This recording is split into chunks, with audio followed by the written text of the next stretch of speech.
The Hey, phone look rang at at me. It's gonna be 2:47 in okay. the I'm morning. scared. Marlene Bridger I reached know. for it I in mean, the dark, her hand finding the cold glass of the screen before her eyes even opened. 16 years of riding motorcycles and rebuilding engines had trained her body to wake fast. Afghanistan had trained her to wake faster. She answered on the third ring. Bridger. The voice on the other end was careful, measured, the kind of voice that had been trained to deliver terrible news without breaking. Ms. Bridger, this is Judith Pratt, New Mexico Child Protective Services. I'm calling about Josie Caldwell. Wren's hand stopped halfway to the lamp on the nightstand. The name hit her like a fist to the sternum. Caldwell. She hadn't heard that name spoken aloud in over 2 years. Hadn't allowed herself to think it most days. But it lived in her bones the way shrapnel lives in flesh. Buried deep. Always there. What happened? She's at Presbyterian Hospital in Albuquerque. Admitted 4 hours ago. 3 broken ribs. Fractured wrist, contusions across her back and shoulders. Her stepfather says she fell down the stairs. Wren was already sitting up, already swinging her legs over the side of the bed, already reaching for the jeans draped over the chair. Did she fall down the stairs? Silence on the line. The kind of silence that says everything words refuse to. Ms. Pratt, did she fall? The doctors don't believe so. The pattern of injuries is inconsistent with a fall. But her stepfather is a decorated police officer with the Albuquerque department. He has colleagues. He has connections. And unless we can establish grounds for emergency removal within 24 hours, she goes home with him tomorrow.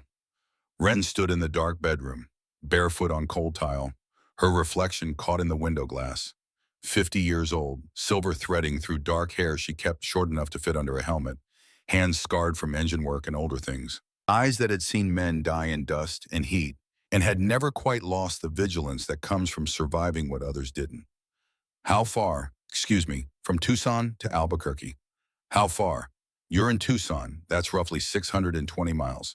I'll be there in 8 hours. Don't let her leave that hospital. Ms. Bridger, I need to explain the legal parameters of this situation. You're not listed as next of kin. You have no formal custodial standing. If Officer Sloan pushes for discharge with his legal team, there's very little I can do to prevent it without a court order. Then I'll bring a court order. And I'll bring something else. What's that? Family. She hung up, stood there in the darkness, breathing hard, not from exertion, from the weight of 16 years pressing down on her chest like a boot. On the wall above her desk, a photograph. She didn't need to turn on the light to see it. She had memorized every detail long ago. Tanner Caldwell in desert camouflage, 24 years old. That stupid grin he always wore, the one that said the world couldn't touch him. 3 months before a roadside bomb proved the world could. The memory came whether she wanted it or not. Helmand Province, summer heat that could melt the soles off your boots. Wren was running. She was always running in that memory, running toward the smoke and the screaming and the twisted metal that used to be a Humvee. She was a combat medic. That was her job. Run toward the thing everyone else runs from. Tanner was on the ground, half his body torn apart by the blast. He'd pushed her. That was the part that lived in her nightmares. She'd been standing right next to the vehicle when the IED detonated and Tanner had thrown his body into hers, knocked her sideways, taken the full force of the explosion meant for both of them. She reached him in 9 seconds, ripped open her med kit, started working. But she'd been a medic long enough to know the difference between wounds you could fix and wounds that were already finished. His hand found hers, grip weak, fading. Wren, I'm here, don't talk. I'm working. Stop. Listen. His eyes were going glassy, blood soaking into the sand beneath them. Promise me. Tanner, don't. Promise me you'll watch over Shelby and the baby. Josie. Promise me. And she had looked into the eyes of a dying man who had saved her life, and she had said the only thing she could say. I promise, brother. I promise. He died with his hand in hers, 24 years old, a wife at home, a daughter he would never see grow up, and a promise extracted from a woman who meant every word of it. For a while she had kept that promise, sent money to Shelby every month, called, visited on holidays and birthdays, watched Josie grow from an infant into a toddler, into a little girl with her father's eyes and her mother's laugh. She was Uncle Wren. She was family. Then Shelby married Garrett Sloan, a police officer, Clean record, good reputation, steady paycheck and a house with a yard, and everything Wren couldn't provide. Sloan made it clear slowly at first, and then not slowly at all, that Wren wasn't welcome. That Josie didn't need a woman on a motorcycle showing up and reminding everyone that her real father died in a war. Wren fought it, for a while. Then she stopped fighting. Told herself Josie was in good hands. Told herself Sloan had it covered. Told herself that the ache in her chest was just guilt, not warning. She was wrong about all of it. "I'm sorry, Tanner. I'm coming now." She pulled on her boots, worn smooth from 10,000 miles, grabbed her leather vest from the hook by the door. The iron shepherd's patch across the back. The name she'd earned. Wren. Because wrens are small and common, and nobody notices them until they start singing, and then you can't ignore the sound. She dialed Boone first. 4 rings. Then a voice like gravel poured over the sandpaper. "Whoever this is, it better involve blood or bail money. It's Wren. I need the club." "Everyone. We ride at dawn. Wren, it's 3 in the morning." What the hell is happening? Tanner Caldwell's daughter, 14 years old, in the hospital right now with broken bones. Her stepfather's a cop and he put her there. They're sending her back to him tomorrow unless we stop it. A long pause. She could hear Boone processing. Boone was the vice president of the Iron Shepherds, 6'4", beard to his chest, built like a bridge pylon. But his mind worked faster than people expected. That was why Wren trusted him. Where Albuquerque? 620 miles. Another pause. Then his voice changed, dropped into the register that meant he was already moving. "How many do you want? Everyone who can throw a leg over a bike." "Everyone. Give me 2 hours. I'll make it happen." She dialed Colton Ashford next, former Iron Shepherd, now a defense attorney in Phoenix. The phone rang twice. "Do you have any idea what time it is? I need emergency custody papers filed tonight." Girl being abused by a cop. Stepfather.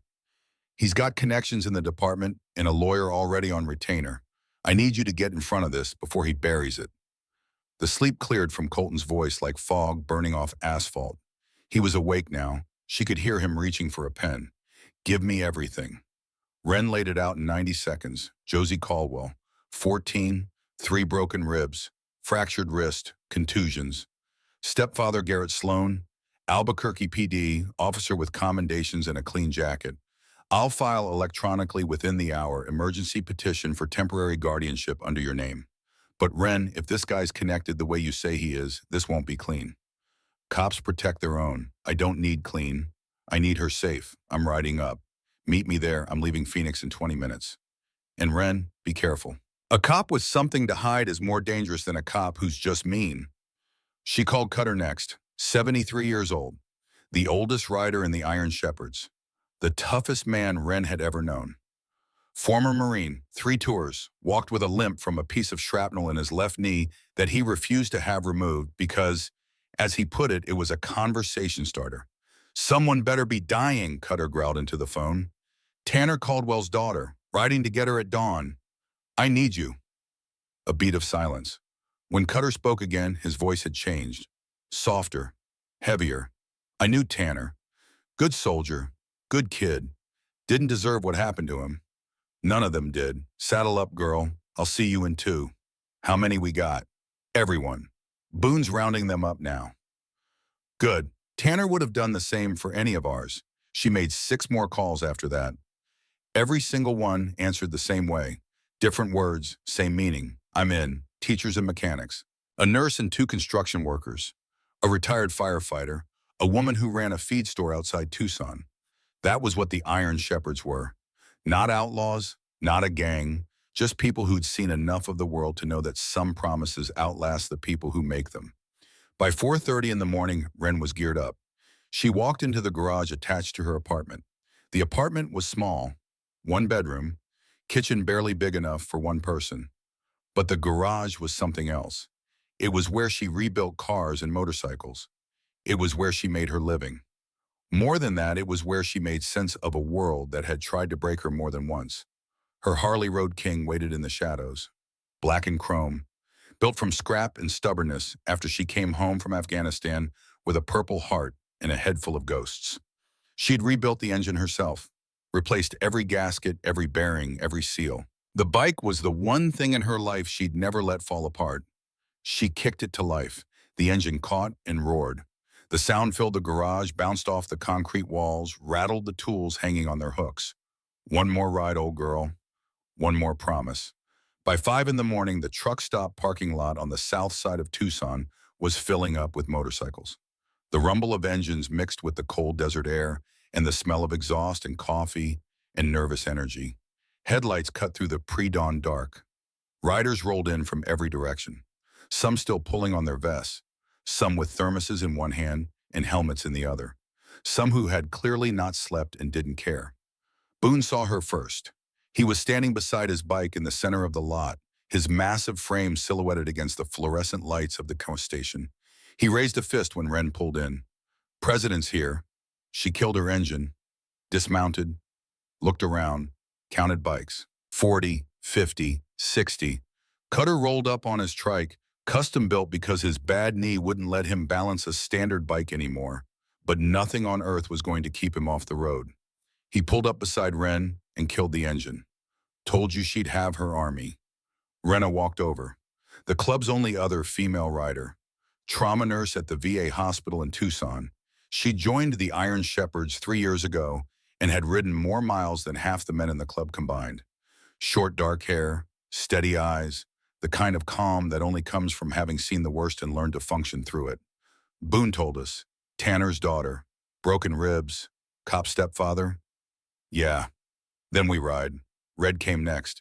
Big man, quiet voice. High school English teacher who looked like he should be bending rebar instead of grading essays. He had a book tucked into his saddlebag the way other men carried weapons. "Wren, what's the play when we get there?" "When we get there, we show up. We stand witness. We make sure that hospital knows she's not alone. We make sure that cop knows the world is watching." More bikes rolled in. The rumble grew. It echoed off the dark hills. It shook the gravel under their boots. By the time Wren counted the last bike, the parking lot was full. Boone walked up, 97 riders, sister, everyone who could make it. She looked at them. 97 people who had left their beds before dawn because she'd asked. Mechanics and teachers and nurses and carpenters and veterans and people who'd seen enough of the world to know that when someone needs help, you show up. You don't ask questions. You don't calculate the cost. You show up. Her throat tightened. She swallowed it down. Then a voice cut through the murmur. "Hold on." Wade, standing beside his bike at the edge of the lot, arms crossed, face hard. Wade had been with the Iron Shepherds for 12 years. Road captain, good rider, but cautious in the way that sometimes looked like wisdom and sometimes looked like fear. 97 bikes rolling into a hospital parking lot in Albuquerque. You know what that looks like to people who don't know us. It looks like family showing up. It looks like a gang. It looks like intimidation. That cop's going to call his buddies. Media's going to show up. And every camera in that city is going to see leather and patches and tattoos, and they're going to write a story that has nothing to do with a little girl and everything to do with criminals. We're not criminals. I know that. You know that. But the world doesn't know that. And when this blows up, and it will blow up, it's not just you who pays the price, Wren. It's all of us. Our families, our eyes, everything we've built. Silence. Wren could feel it ripple through the group. Doubt. The first crack in the foundation. Some riders shifted on their feet. A few looked at each other. Wade wasn't wrong. That was the problem. He wasn't wrong about the optics. He wasn't wrong about the risk. Wren stepped forward. She didn't raise her voice. She didn't need to. "Wade, you're right, every word of it. This could blow back on us. Media could twist it. Cops could escalate. We could all end up in handcuffs on the evening news. And if that scares you, then stay. No judgment. This isn't a vote. This isn't an order." She looked at him, then at the rest of them. 14 years ago, a soldier named Tanner Caldwell died saving my life. Before he died, he made me promise to watch over his daughter. I failed. I let that promise rot for 14 years because it was easier than keeping it. Now that girl is lying in a hospital bed with broken bones because I didn't do what I swore I would do. Her voice didn't crack, but it came close. I'm riding to Albuquerque, not because it's smart, not because it's safe, Because I owe a dead man and a broken girl. Anyone who wants to ride with me, ride. Anyone who doesn't, stay. But I'm going, and I'm going now. Silence. Then Cutter spoke. His voice carried across the lot like a church bell. I served with men who died keeping promises. I'll be damned if I sit here while one gets broken. I'm riding. Boone stepped forward. I'm riding. Renna. I'm riding. Red. I'm riding, one by one. Voice after voice. 96 people stepping forward or raising a hand or simply mounting their bikes. Wade stood alone. He looked at Ren for a long moment. Then he shook his head. I hope you're right about this. He swung his leg off his bike, walked to his truck, got in, drove away. Ren watched him go. She didn't blame him, but she carried his doubt like a stone in her pocket. It would stay there for the next 620 miles. Boone walked up beside her. You sure about this? No, but I'm going anyway. On the road, the convoy stretched like a river of chrome and leather. 2 columns, staggered formation, professional, the way Ren had trained them. Not a parade, not a show of force, a unit moving with purpose. Ren rode point, Boone on her left flank, Cutter's trike holding steady 3 rows back, Red and Renna somewhere in the middle. Whisper, the quietest rider in the club, a man who barely spoke 10 words on a good day, riding sweep at the back where he could see everything. Hour 1, Arizona desert. Empty highway stretching into nothing. Ren's phone buzzed in its mount. She checked it at the next away. Text from Colton Ashford. Emergency petition filed. Hearing tomorrow, 9 a.m. Judge Lorraine Beckett. She's fair but tough. Sloan already lawyered up. Union rep making calls. Robert Whitfield representing. Big firm. This is going to be a fight. She showed the screen to Boone at the next gas stop. Whitfield. Boone's face darkened. That guy gets cops out of everything. DUI, excessive force, you name it. Then he's never gone up against us. Ren pulled out her phone again, made 2 calls. The first to Sawyer, a certified mechanic who'd been with the club for 10 years. Built like a wrench. Could diagnose an engine problem by sound alone. Sawyer, I need you to do something before you ride up. Name it. Shelby Caldwell. Died 2 years ago, single vehicle accident. They said she was drunk. I don't believe it. Her car should be in a police impound lot somewhere in Albuquerque. I need you to find it. Examine it. Document everything. What am I looking for? Anything that says it wasn't an accident. She could hear Sawyer processing. I'll ride separately. Might take me longer to get there. That's fine. But Sawyer, if there's something to find it. The second call was to Whisper. I need you to leave the convoy. Ride ahead. Get to Albuquerque before us. Find Garrett Sloan. Don't approach. Don't engage. Just watch. I want to know where he goes, who he talks to, what he does. Stay invisible. Whisper said 3 words. On my way. Then his bike peeled off from the back of the convoy and disappeared down a side road like a ghost dissolving into daylight. Hour 2, gas stop in Silver City. Renna handed out water bottles and granola bars from the support van. Stay hydrated. It's going to be a long day. Ren stood apart, checked her phone. No new messages from Judith Pratt. She called. Ms. Pratt. Status? She's still here. Stable. But Sloan's at the hospital. He's got 2 attorneys with him. Robert Whitfield and an associate. They're pushing hard for immediate discharge, saying the medical hold is unnecessary, that Josie's injuries are consistent with a fall, and the doctors. Dr. Warren wants to keep her. The rib fractures concern him. But if Whitfield brings enough pressure, the hospital administration might fold. Don't let them fold. We're coming, Ms. Bridger.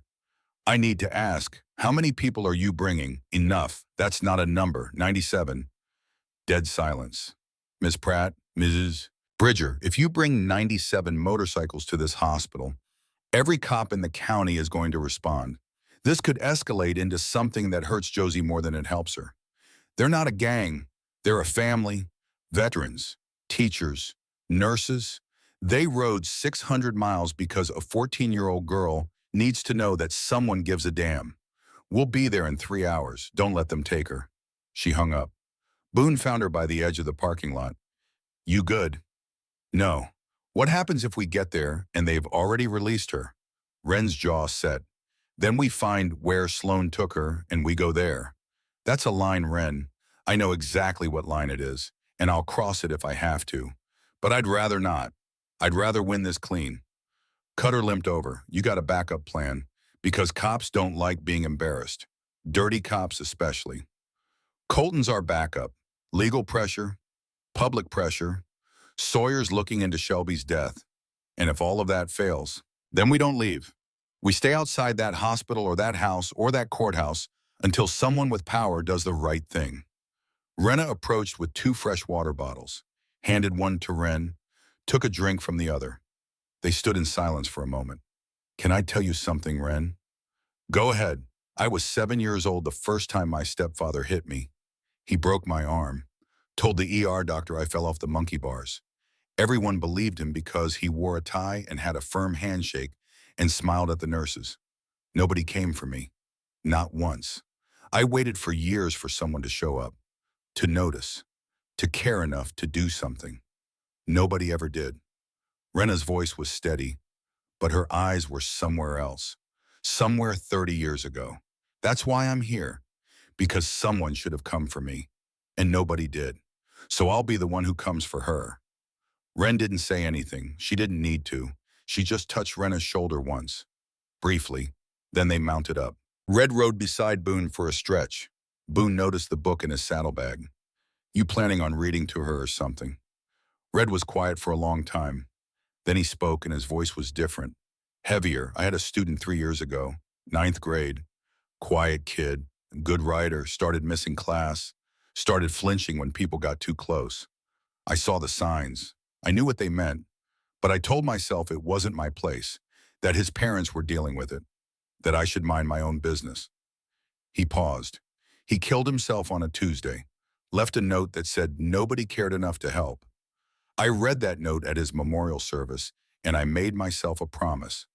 Never again.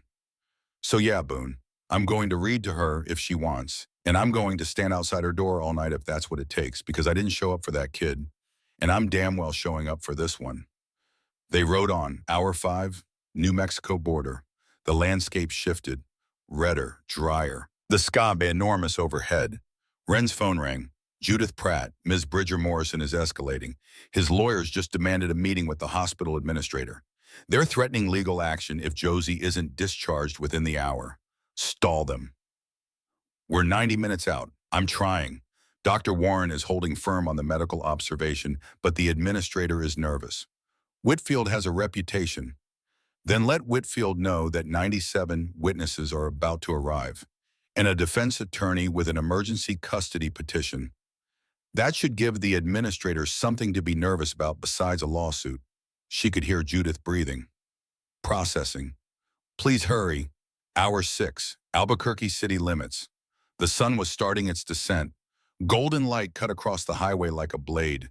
The city rose from the desert floor, brown and sprawling and indifferent. Ren pulled off at a rest stop. The convoy followed. 97 bikes, the sound of engines dying in sequence. Click, click, click, like a heartbeat slowing, everyone dismounted. Ren stood on the hood of the support van so they could all see her. Last check. When we roll in, we do it calm. 2 lines. Engines off the second we park. No revving, no yelling, no leather inside the hospital unless I say so. We walk in like we belong. Because we do. Boone spoke up. What if Sloan's waiting with cops? Then we stay polite, hands visible, no sudden movements. But we don't leave. And we don't apologize for being here. Renna raised her hand. What about recording? If Sloan tries something, we need proof. One person documents. Quietly, phone in a pocket, no waving cameras and faces. We're not there to provoke. We're there to protect. Red stepped forward. One more thing, Ren. What's her name again? Josie Caldwell, 14 years old. Brown hair, blue eyes. And she looks just like her father. Red nodded. Then let's go get Josie. Cutter raised his coffee thermos. His hand shook slightly. 73 years of living will do that. But his voice didn't shake at all. To promise is kept. 97 voices echoed back across the empty desert air. To promise is kept. They mounted up. Ren kicked her Harley to life, rolled to the front of the formation. Looked back at the convoy stretching behind her. 97 riders, mechanics and teachers and nurses and veterans. All of them here because she asked. All of them willing to ride into whatever waited on the other end of this highway. Iron Shepherds, we ride for Josie. The convoy pulled onto the highway, 97 engines, one mission, one promise, 620 miles of debt coming due. They came down the boulevard like rolling thunder. The sound reached the hospital before they did. It rattled windows and turned heads and stopped conversations mid-sentence. People on the sidewalk looked up. Drivers pulled over. A woman standing outside the hospital entrance with a cigarette dropped it and stared. Wren led the formation into the parking lot, guided her riders into two perfect lines. Straight, clean, disciplined, 97 bikes, 97 riders, engines cut in sequence. The silence that followed was louder than the noise had been. They dismounted, stood beside their machines, helmets off, hands at their sides, waiting. Wren walked toward the entrance. Boone Cutter and Renana fell in behind her. The automatic doors opened. The lobby went dead quiet. Nurses at the reception desk froze. A doctor walking past with a clipboard stopped mid-stride. Two security guards standing near the elevator reached for their radios. Judith Pratt appeared from a hallway. She saw Wren. Then she saw the sea of leather and chrome through the glass doors. Her face went pale. "Oh my God." Wren walked up to her.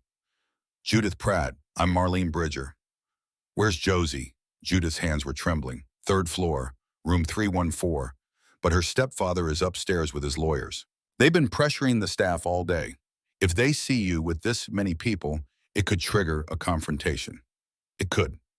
Or it could remind everyone in this building that a 14-year-old girl is not alone. I need 5 minutes with her." "Just 5. You're not listed as family. Hospital policy requires authorized visitors only. That girl's father died in my arms. I held his hand while the light went out of his eyes. And the last thing he ever said was my name and a promise about his daughter." 5 minutes. Let her know someone showed up. Judith looked at her, studied the lines in her face, the silver in her hair, the pain in her eyes that was 16 years old and still raw. Then she looked past Wren through the glass doors.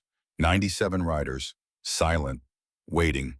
5 minutes. If security comes, I didn't bring you up. They won't need to come. Judith nodded. "Follow me." They walked to the elevator. The doors closed. Just the two of them in the small metal box rising toward the third floor. "Why 97 people?" Judith asked quietly. "Because she needs to know someone cares. Not just me, a whole family." Third floor. The doors opened. The hallway smelled like antiseptic and recycled air, and the particular kind of sorrow that only exists in hospitals. Room 314. Judith stopped outside. "Sloane's in the waiting area down the hall with his legal team. He doesn't know you're here yet." "Good. Keep it that way as long as you can." Wren pushed the door open. The room was dim. Monitors beeped in a slow, steady rhythm. Fluorescent light from the hallway cut a thin line across the tile floor. And in the bed, small and bruised and bandaged, was Josie Caldwell. She looked exactly like Tanner. The same eyes, the same jaw, the same stubborn set to the chin that said the world could do its worst and she would still be here when it was done. Her eyes opened, confused at first, then something shifted. Recognition, memory, a door opening in a wall that had been sealed shut for 2 years. Wren. No, not that. The English version, the American version, the version that belonged to a girl in New Mexico who had lost everything. Aunt Wren. Wren crossed the room, knelt beside the bed, took Josie's hand. The girl's fingers were cold and thin, and they wrapped around Wren's calloused palm like a vine finding something solid to hold. "Hey, kiddo, I'm here. I'm sorry I took so long." Tears spilled down Josie's cheeks. She didn't wipe them away. She didn't have the strength. He said no one would come. He said I was lying. He said nobody believed me. I believe you, and I brought some people who believe you too. What people? Look outside. Rena helped Josie sit up. Slowly, carefully. The broken ribs made every movement a negotiation with pain. They turned her toward the window. From the third floor, the parking lot spread out below like a postcard of something impossible. 97 motorcycles, 97 riders, standing in silence, waiting, guarding a girl they had never met. Josie's breath caught, a sound between a gasp and a sob. Who are they? Your dad's family. My family. They rode 600 miles to stand with you. For me. For you, she sobbed. The kind of sobbing that comes from a place so deep it doesn't have a name. The sound of 2 years of silence cracking open. The sound of a girl who had been told she was worthless discovering that 97 strangers thought she was worth driving through the night for. Wren held her hand and let her cry. Then the crying slowed, and Josie looked at Wren with eyes that were suddenly older than 14. Josie, I need you to tell me the truth. Did Garrett Sloan do this to you? She nodded. Has he done it before? Another nod. Your mom, Shelby. What happened to her? Josie's voice changed.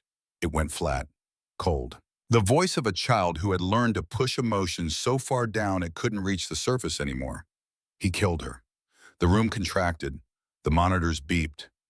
Renna, standing by the door, drew a sharp breath. Ren leaned closer. Are you sure? I saw it. They were fighting. About money. About leaving. She found bank accounts she didn't know about. Hundreds of thousands of dollars. When she told him she was taking me and leaving, he pushed her down the stairs. Then he carried her to the car, put her inside, drove away, came back an hour later crying, said she'd been drinking, said she crashed into a tree. Josie's eyes were dry now, dry and distant and terribly clear. But she wasn't drinking. She was trying to save me. And he killed her for it. Wren's blood ran cold. Not hot, not the heat of rage, the cold of something deeper. The cold of a woman who had seen death in Afghanistan and recognized its fingerprints on a story told by a 14-year-old girl in a hospital bed. Okay, you're never going back there. You hear me? Never, but he's a cop. He has friends. Everyone believes him. And there are 97 witnesses outside who don't believe him. A lawyer filing papers right now. Your grandparents getting in a car as we speak. Everyone is about to know your story. You can't promise that. Wren squeezed her hand. On your father's grave, I promise. The door slammed open. A man stood in the frame. Tall, clean-cut.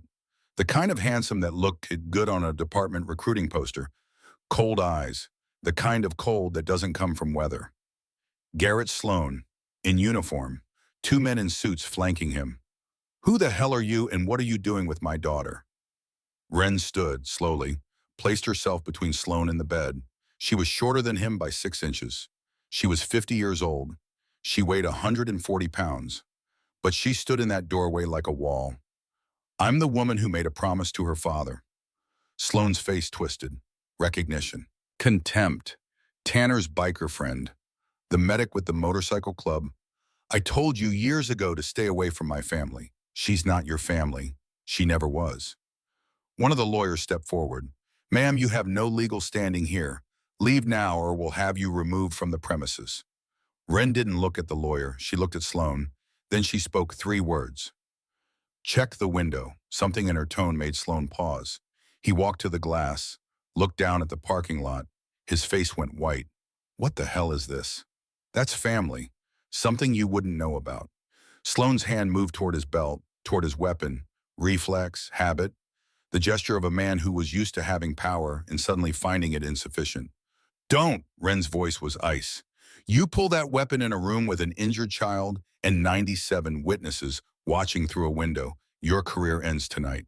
His hand stopped, trembled, lowered. Then Colton Ashford walked in. Gray suit, briefcase, $300 haircut. He looked like money and law and the kind of problem that doesn't go away. Officer Sloan, Colton Ashford, attorney for Ms. Bridger, emergency custody petition filed with Judge Beckett's office. Hearing set for 9 a.m. tomorrow morning. Until then, Josie stays where she is. Sloan's face went from white to purple. This is garbage. She's my daughter, stepdaughter Colton corrected. And the evidence suggests she needs protection from you, not by you. Sloan jabbed a finger at Wren. You brought a gang to intimidate. I brought witnesses. 97 people saying Josie Caldwell deserves better than a man who breaks children. Sloan lunged forward. Boone appeared in the doorway, stepped between them. The door frame creaked under his shoulders. That would be a mistake, officer. Sloan's lawyer grabbed his arm. Garrett, we're leaving. We handle this in court. Sloan stabbed a finger at Wren. His eyes were black holes. This isn't over. Wren's voice didn't waver. You're right. It's just beginning. Sloan stormed out. The lawyers followed. Their footsteps echoed down the hallway and faded to silence. Josie was crying again, but differently now. Relief mixed with terror, mixed with the first fragile thread of hope. Wren knelt beside her. You're safe now. I'm scared. I know, but you're not alone anymore. Colton closed the door, turned to Wren. His expression was grim. We need to talk. Outside. They stepped into the hallway. Colton kept his voice low. Wren, I found something in the filing system. Sloan's lawyers, Whitfield and Associates. They were retained 6 days ago. So, Josie was admitted 4 hours ago. Sloan hired a high-profile attorney 6 days before his stepdaughter ended up in the hospital. Wren felt the blood drain from her face. He planned this. Or he planned for the possibility of it. Either way, he knew there was a chance he'd need legal defense for what he was going to do to that girl. This isn't a man who lost his temper, Wren. This is a man who calculated the risk and decided a 14-year-old was worth it.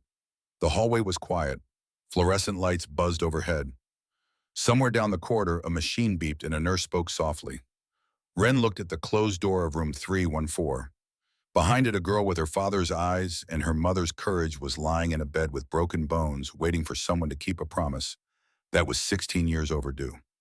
Then we don't just protect her from him, Wren said. We take him down. Completely. How? Sawyer's already looking for Shelby's car. If Sloan killed her, there's evidence. There has to be. You don't murder someone and leave nothing behind. And Whisper's already in the city, watching Sloan, tracking his movements. By tomorrow morning, we'll know everything he's doing and everyone he's talking to. And if we don't find evidence, then we fight with what we have.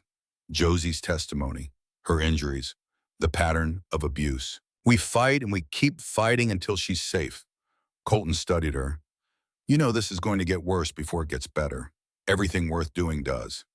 She looked at Colton, then at Boone standing guard by the elevator, at Renna visible through the door's small window, sitting beside Josie's bed, checking bandages with gentle hands, at Cutter, who had already positioned himself at the end of the hallway like a 73-year-old sentry who dared the world to try getting past him. 97 people had ridden 620 miles because she asked. Now she had to make it count. She pulled out her phone, dialed Sawyer. Tell me you're close to finding that car. I'm at the impound lot now. Give me until morning. If there's something here, I'll find it. Find it fast. We're running out of time. She hung up, walked back into room 314. Josie was still awake, still holding Renna's hand. Aunt Wren? Yeah, kiddo, don't leave. Wren pulled a chair beside the bed, sat down, took Josie's other hand. I'm not going anywhere. Not tonight. Not tomorrow. Not ever again. Josie's eyes searched her face, looking for the lie, looking for the catch, looking for the betrayal that 14 years of life had taught her to expect from the adults who were supposed to protect her. She didn't find it. Promise. On your father's grave. I promise. Outside, the sun settled behind the western mountains. The parking lot glowed amber in the fading light. 97 riders stood among their machines. Some sat on their bikes, drinking coffee from thermoses. Some stretched cramped legs and rubbed sore backs. Some stood in small groups, speaking quietly. But all of them watched the third-floor window where a small light burned in room 314. Because promises matter. Because family is not blood. It is loyalty. It is showing up when the world says don't bother. It is riding through the night for a girl you have never met because someone you love asked you to. And Marlene Wren Bridger was not breaking another promise. Not ever again. The hospital settled into its nighttime rhythm. The hallways dimmed, the visitors thinned. The only sounds were the soft beeping of monitors, the distant squeak of nurses' shoes on polished tile, and the low rumble of voices from the parking lot 3 stories below, where 97 riders held their ground. Wren organized the watch like a military operation, because that's what it was. 8 riders on duty at a time, 3-hour rotations. Boone at the main entrance, Cutter and 2 others at the east side door, Red covering the emergency exit near the loading dock, Renna inside room 314 with Josie. Every other rider either resting in the parking lot, sleeping in one of the 3 support vehicles, or standing loose perimeter around the building. Wren stayed at Josie's bedside. She didn't sleep. She barely moved. She sat in the hard plastic chair beside the bed, with her hand resting near Josie's close enough that the girl could reach for it if she woke, and she watched the door, the window, the hallway through the small rectangular pane of glass, the way she used to watch the perimeter of a forward operating base in Helmand Province. Old habits, the kind that keep you alive. Around 9 in the evening, Josie stirred, her eyes opened, confused for a moment. Then she saw Wren, and the confusion faded into something that wasn't quite peace but was at least the absence of terror. "You're still here. Told you I would be. What time is it?" "Late. You should sleep." "I can't. Every time I close my eyes, I see him." Wren moved the chair closer, adjusted the blanket over Josie's shoulders. "You want me to tell you about your dad?" Josie's eyes changed, a door opening somewhere deep, the part of her that was still a child, the part that still needed stories the way other people need oxygen. "Yeah. Tell me about him."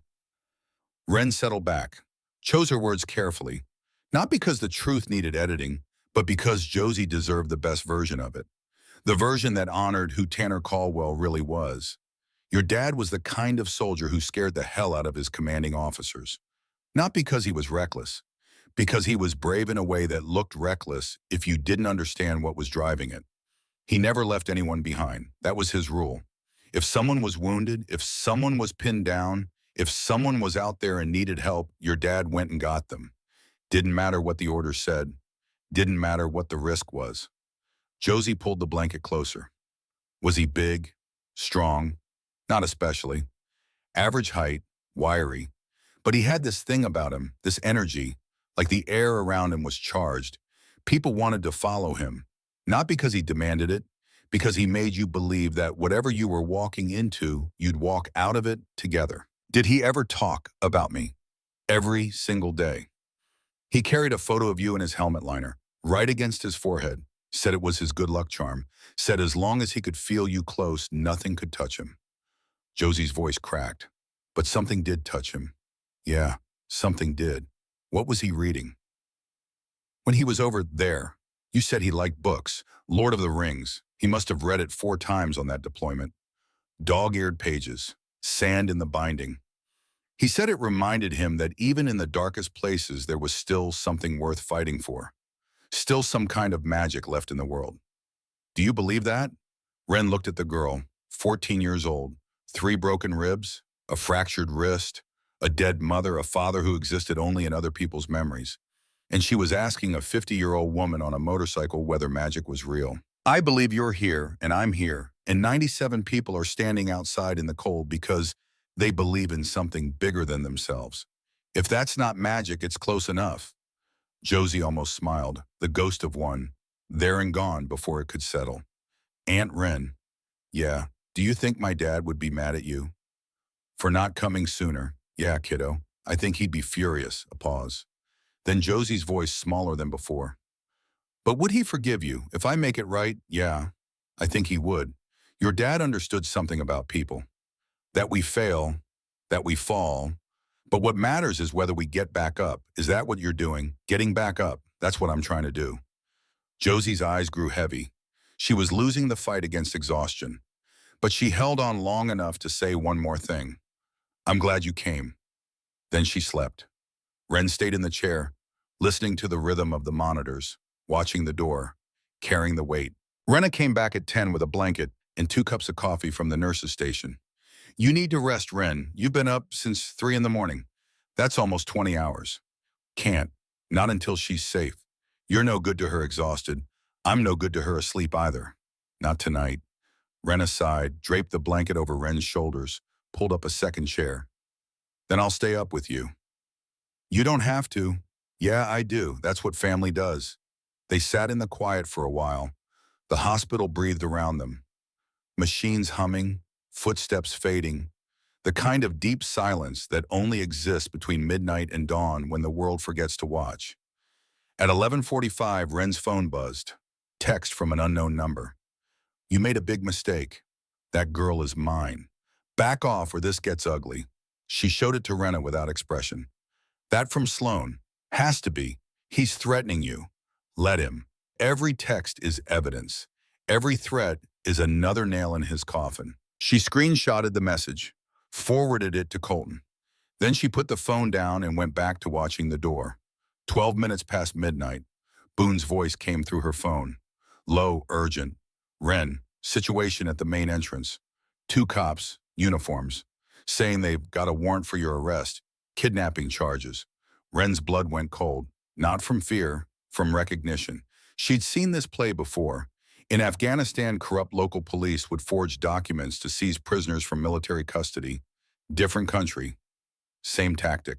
She stood, looked at Renna. Stay with Josie. Lock the door if you hear anything wrong.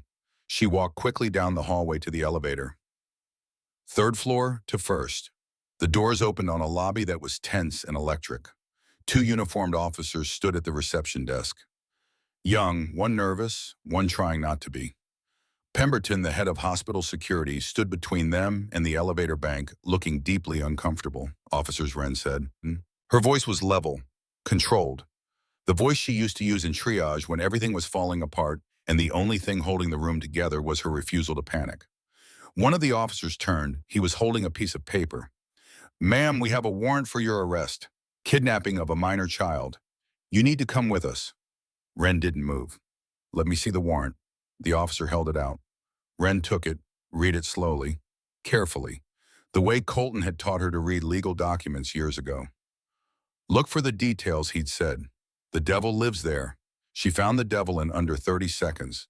This warrant has no judge's signature, no case number, no court seal. This isn't a warrant. This is a piece of paper someone printed on a laser jet. Ma'am, we were directed to. By whom? Who gave you this? The nervous officer looked at his partner. The partner's jaw tightened. Renna appeared at the elevator. She'd come down despite Wren's instructions because Renna didn't follow instructions when she sensed danger. She looked at the document over Wren's shoulder. Her eyes narrowed. There's no court seal, she confirmed. I've seen enough restraining orders and custody documents in the ER to know what a real one looks like. This is fake. Pemberton stepped forward. His face had shifted from uncomfortable to angry. Officers, I'm going to need to verify this with the issuing court before I let anyone leave this building. The nervous officer took a step back. His hand went to his radio. His partner grabbed his arm, whispered something. The partner's face changed. Calculation, risk assessment. The math wasn't adding up in their favor. We'll be back, the partner said. They left. The lobby exhaled. Pemberton turned to Wren. Ms. Bridger, I'm going to be honest with you. That didn't feel right. It wasn't right. Sloan sent them. He forged that warrant or had someone forge it for him, which means he has friends in the department willing to break the law for him. Pemberton rubbed his jaw. I have 2 daughters, 8 and 11. If someone was doing to them what you're saying is being done to that girl upstairs, I'd want someone like you standing in the way. Then help us. Don't let anyone pass this desk without proper documentation. Real documentation. Verified by phone with the issuing court. Pemberton looked at her for a long moment. Then he nodded. You have my word. Wren rode the elevator back to the 3rd floor. Her hands were steady. Her mind was not. Sloan had just tried to have her arrested on a forged warrant. That meant he was desperate. Desperate men make mistakes, but they also do desperate things. She stopped in the hallway, pulled out her phone, called Colton. 2 cops just showed up with a fake arrest warrant. Forged. No seal, no signature, no case number. They tried to take me into custody so Sloan could grab Josie. Colton was silent for 3 seconds. Then his voice went cold and precise. I'll file a report with the State Bar and the Police Oversight Commission first thing in the morning.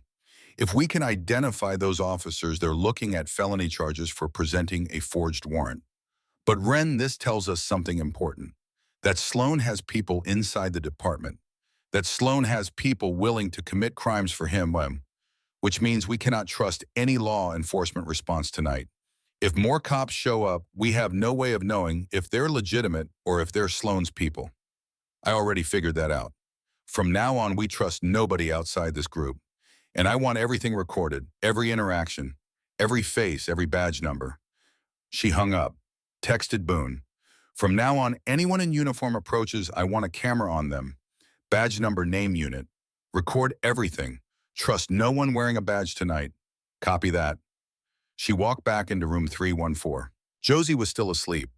Rena was back in her chair checking the girl's vitals with the quiet efficiency of someone who'd done it 10,000 times. What happened, Rena asked. Sloan sent 2 cops with a fake warrant to arrest me. Get me out of the way so he could take Josie. Jesus. Ren sat down, looked at the sleeping girl. He's got allies in the department. This is bigger than one dirty cop. What do? We survive until 9 o'clock tomorrow morning. Then we get in front of Judge Beckett and we show her everything. At 1 in the morning, Ren made the hardest phone call of the night. She dialed a number she hadn't called in over 2 years. It rang 4 times. She was about to hang up when a voice answered. Older. Tired. The voice of a woman who had stopped expecting good news a long time ago. Hello? Lorraine? It's Marlene Bridger. Ren. Silence. Long enough that Ren thought the call had dropped. Ren. Oh my God, where are you? What happened? Are you all right? I'm in Albuquerque. At Presbyterian Hospital. With Josie. Another silence. Heavier this time. Josie's in the hospital. Garrett Sloan put her there. Broken ribs, fractured wrist, bruises across her back and shoulders. No. And Lorraine, there's more. Josie told me something about Shelby, about the night she died. She could hear Lorraine breathing. Fast. Shallow. The breathing of a woman standing on the edge of something she had always suspected but never had the courage to face. Tell me, Josie says Sloan killed Shelby, pushed her down the stairs after a fight about money, hidden bank accounts.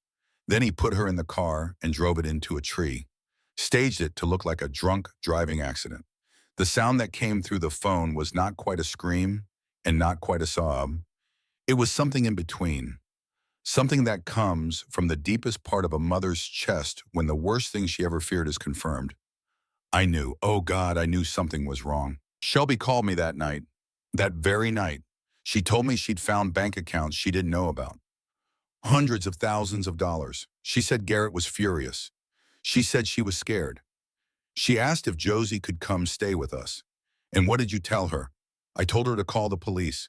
And she said, her voice broke. She said he is the police. Lorraine, wow. Those were the last words my daughter ever said to me.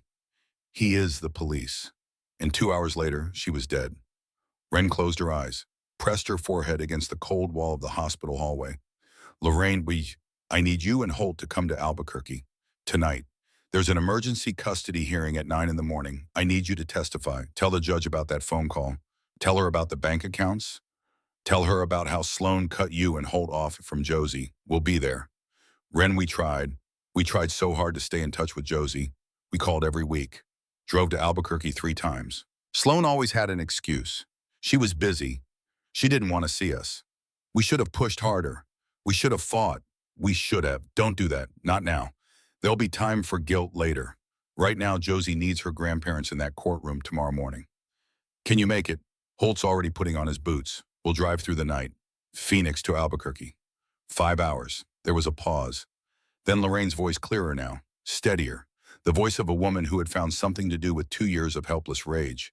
Ren, thank you. Thank you for not giving up on her. I gave up once. Not again. The night crawled forward, each hour longer than the last. Around 3 in the morning, Josie woke screaming. Ren was beside her in a heartbeat. Hey, you're okay, you're safe, I'm right here, I had a dream. About my mom. She was trying to tell me something, but I couldn't hear her. She was standing at the top of the stairs and she was trying to warn me, but no sound came out. Rena moved close, checked the monitors, adjusted the blanket. That's your mind processing, honey. It's normal after trauma. I miss her. I know. He told me she left because she didn't love me anymore. He said she was a drunk who drove into a tree because she didn't care about anyone but herself. But that's not true, is it? Ren's voice hardened. No, that's a lie. Your mother loved you more than anything on this earth. She died trying to protect you. Don't let him take that from you. How do you know? Because your grandmother just told me. Shelby called her that night. Scared. Trying to get you out. She was planning to bring you to your grandparents in Phoenix. She wasn't running away from you, Josie. She was trying to run towards safety. For both of you. Fresh tears. Different tears. Grief and relief tangled together like roots under soil. My grandparents. I haven't seen them in 2 years. Garrett said they didn't want me. Another lie. They called every week. Drove to Albuquerque 3 times. He turned them away every time. Told Josie the same thing he told them. That the other side didn't care. They're driving here right now. They'll be at the hearing tomorrow. The look on Josie's face nearly broke Ren in half. Hope. Pure, terrified, desperate hope on the face of a child who had been taught that hope was a trap. Can I see them? Before court. First thing in the morning. I promise. Josie lay back down. Exhaustion won. She slept. Ren didn't. By 5 in the morning, the sky was beginning to lighten, gray at the edges, the desert reluctant to let go of the dark. Colton arrived at the hospital looking like he hadn't slept either. Suit pressed, briefcase packed, eyes sharp. He found Ren in the hallway. I need to prepare you. Whitfield is good. He's going to come at you hard. Your finances, your living situation, your connection to Josie. He's going to make you look like an unfit guardian. And Ren, I need you to be honest with me. Can you answer his questions without losing your temper? I've been shot at by Taliban fighters. I can handle a lawyer, different kind of shooting. He's going to aim at your heart, not your head. He's going to make you feel like you failed.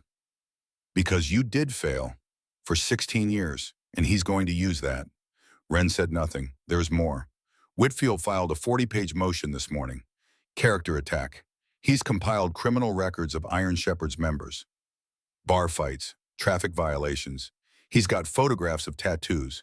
He's painting us as a criminal motorcycle gang.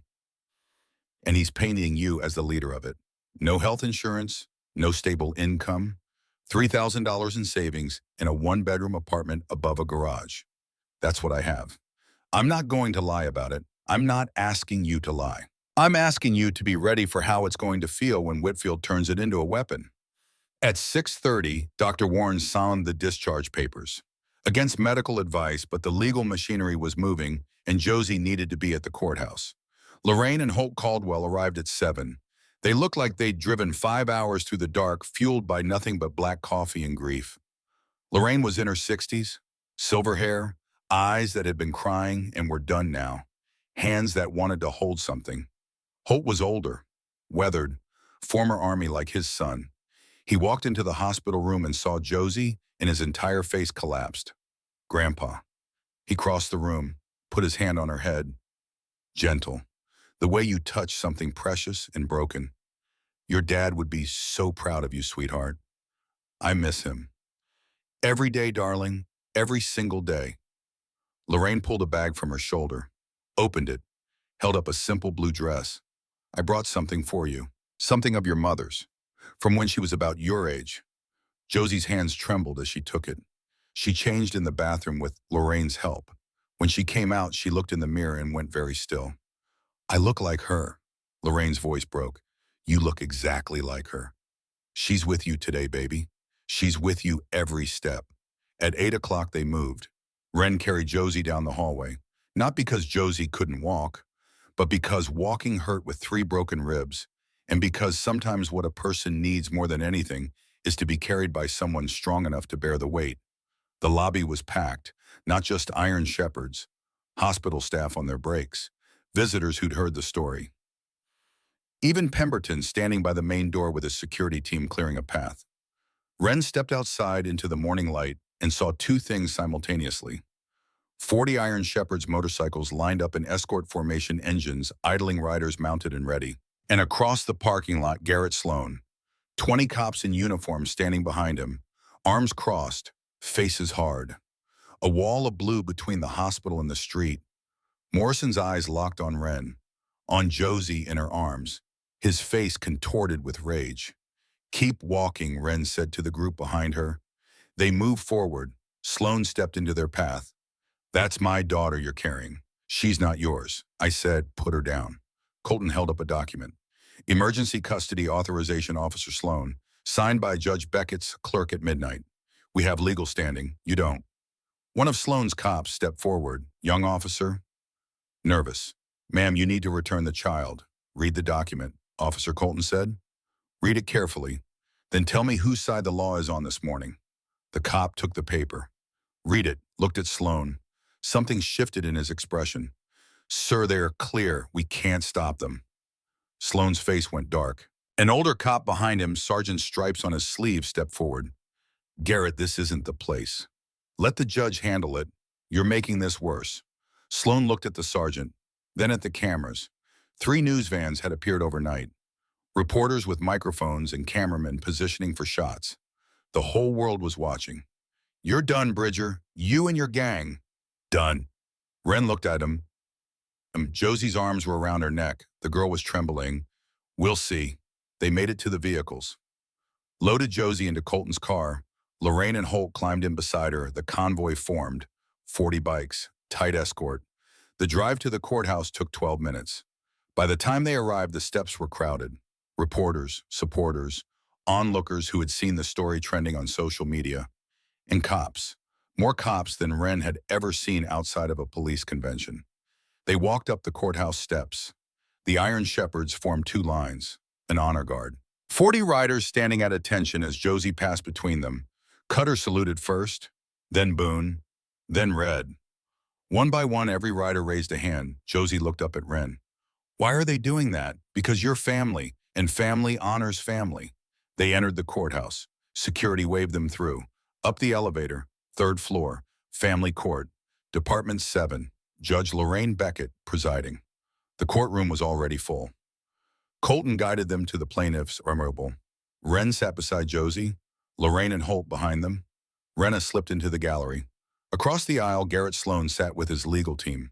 Robert Whitfield, lead attorney, silver hair, tailored suit, the kind of confidence that comes from winning cases that should have been lost.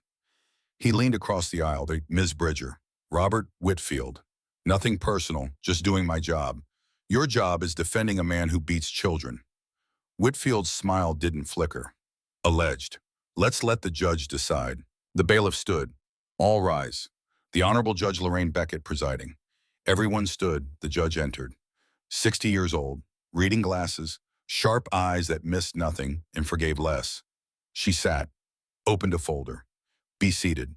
Case number JV2-254471. Emergency petition for guardianship. Bridger versus Sloan. Mr. Wellington. She meant Colton. He stood. Ashford, Your Honor.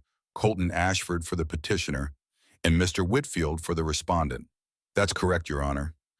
Judge Beckett looked at Josie. Her expression shifted slightly, something human surfacing beneath the judicial mask. Young lady, what's your name? Josie's voice was barely audible. Josie Caldwell. How old are you? 14. I'll be 15 in August. Do you understand why you're here today? Because I told them what he did to me. Beckett nodded slowly.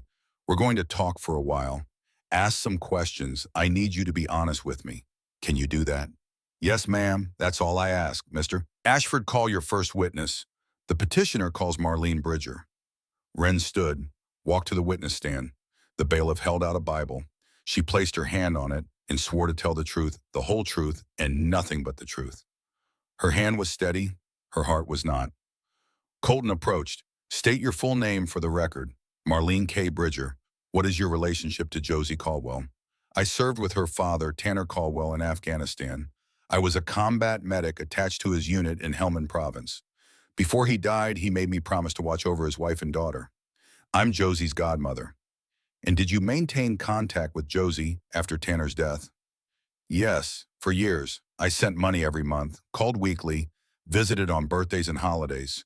I was part of Josie's life from the day she was born until about 2 years ago. What happened 2 years ago? Josie's mother, Shelby, died. After the funeral, Garrett Sloan made it clear I was no longer welcome. He stopped returning my calls, wouldn't let me visit, eventually changed the phone number. I tried for months, then I stopped trying. That is the biggest regret of my life. What brought you back? A phone call at 2:47 in the morning. A social worker told me Josie was in the hospital with multiple injuries. I knew in that moment that I had failed the promise I made to a dying man, and I decided to make it right. What did you observe when you arrived at the hospital? A 14-year-old girl with 3 broken ribs, a fractured wrist, and contusions covering her back and shoulders. She was terrified. She told me her stepfather had done it, and she told me he had killed her mother. The courtroom erupted, whispers and gasps spreading like fire through dry grass. Beckett struck her gavel twice. Order. Ms. Bridger, that is a very serious allegation. Do you have evidence?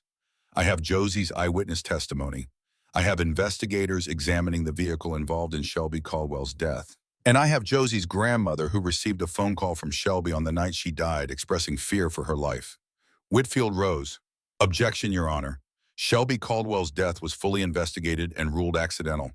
Counsel is throwing baseless allegations to prejudice the court. Whitfield barely paused. Shelby Caldwell's death was fully investigated and ruled accidental. Counsel is throwing baseless allegations to prejudice the court. Mr. Whitfield, sit down. I'll decide what's baseless. Mr. Ashford, continue, but I want evidence, not supposition. No further questions, Your Honor. Whitfield stood, approached the witness stand with the measured pace of a man who enjoyed what he was about to do. Miss Bridger? You said you're Josie's godmother. Is that a legal designation or a personal title? Personal, Tanner asked me before his last deployment. There's no formal paperwork, so legally you're a family friend. Nothing more. I'm the person her father trusted with her life. Her father who died 16 years ago. Yes. And in those 14 years, how many times did you actually see Josie? 20, maybe 30. 30 times in 16 years. Less than twice a year. And you stopped visiting entirely 2 years ago. Sloan cut me off. Or perhaps you simply moved on. Perhaps life got in the way. Perhaps a promise made in a war zone felt less urgent in the comfort of civilian life. Objection, Colton said. Argumentative. Sustained. Whitfield shifted tactics with the smooth efficiency of a man changing gears. Ms. Bridger, you're the president of a motorcycle organization called the Iron Shepherds. Yes. And how would you describe this organization? A veteran service group. People who serve their country and understand loyalty and community. Do any of your members have criminal records? Wren hesitated. Some.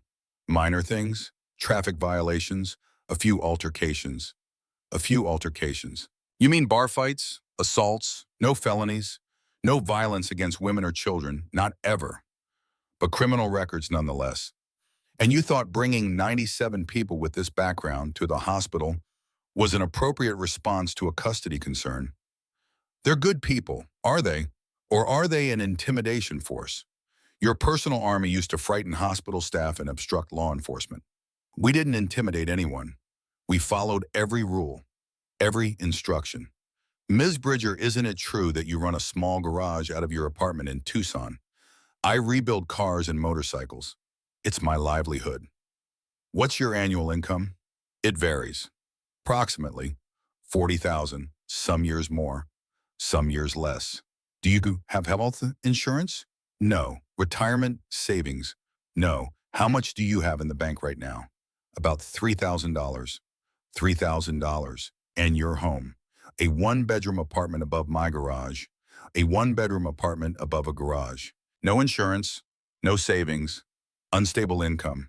And you believe you can provide for a 14-year-old girl in this environment. I'll make it work. Will you? Whitfield's voice sharpened. When is Josie's birthday? Wren's stomach dropped. She knew it was August. She could see the month in her memory like a road sign. But the date, the specific date, it was there somewhere, buried under 16 years and 1,000 other failures. August, what day? Silence. The worst silence of Wren's life. The silence of a promise breaking open in front of everyone who mattered. I don't remember the exact date, August 15th. What's her favorite color? Purple. Her favorite food? More silence. Fog. Ms. Bridger. You don't know this girl. You knew her father.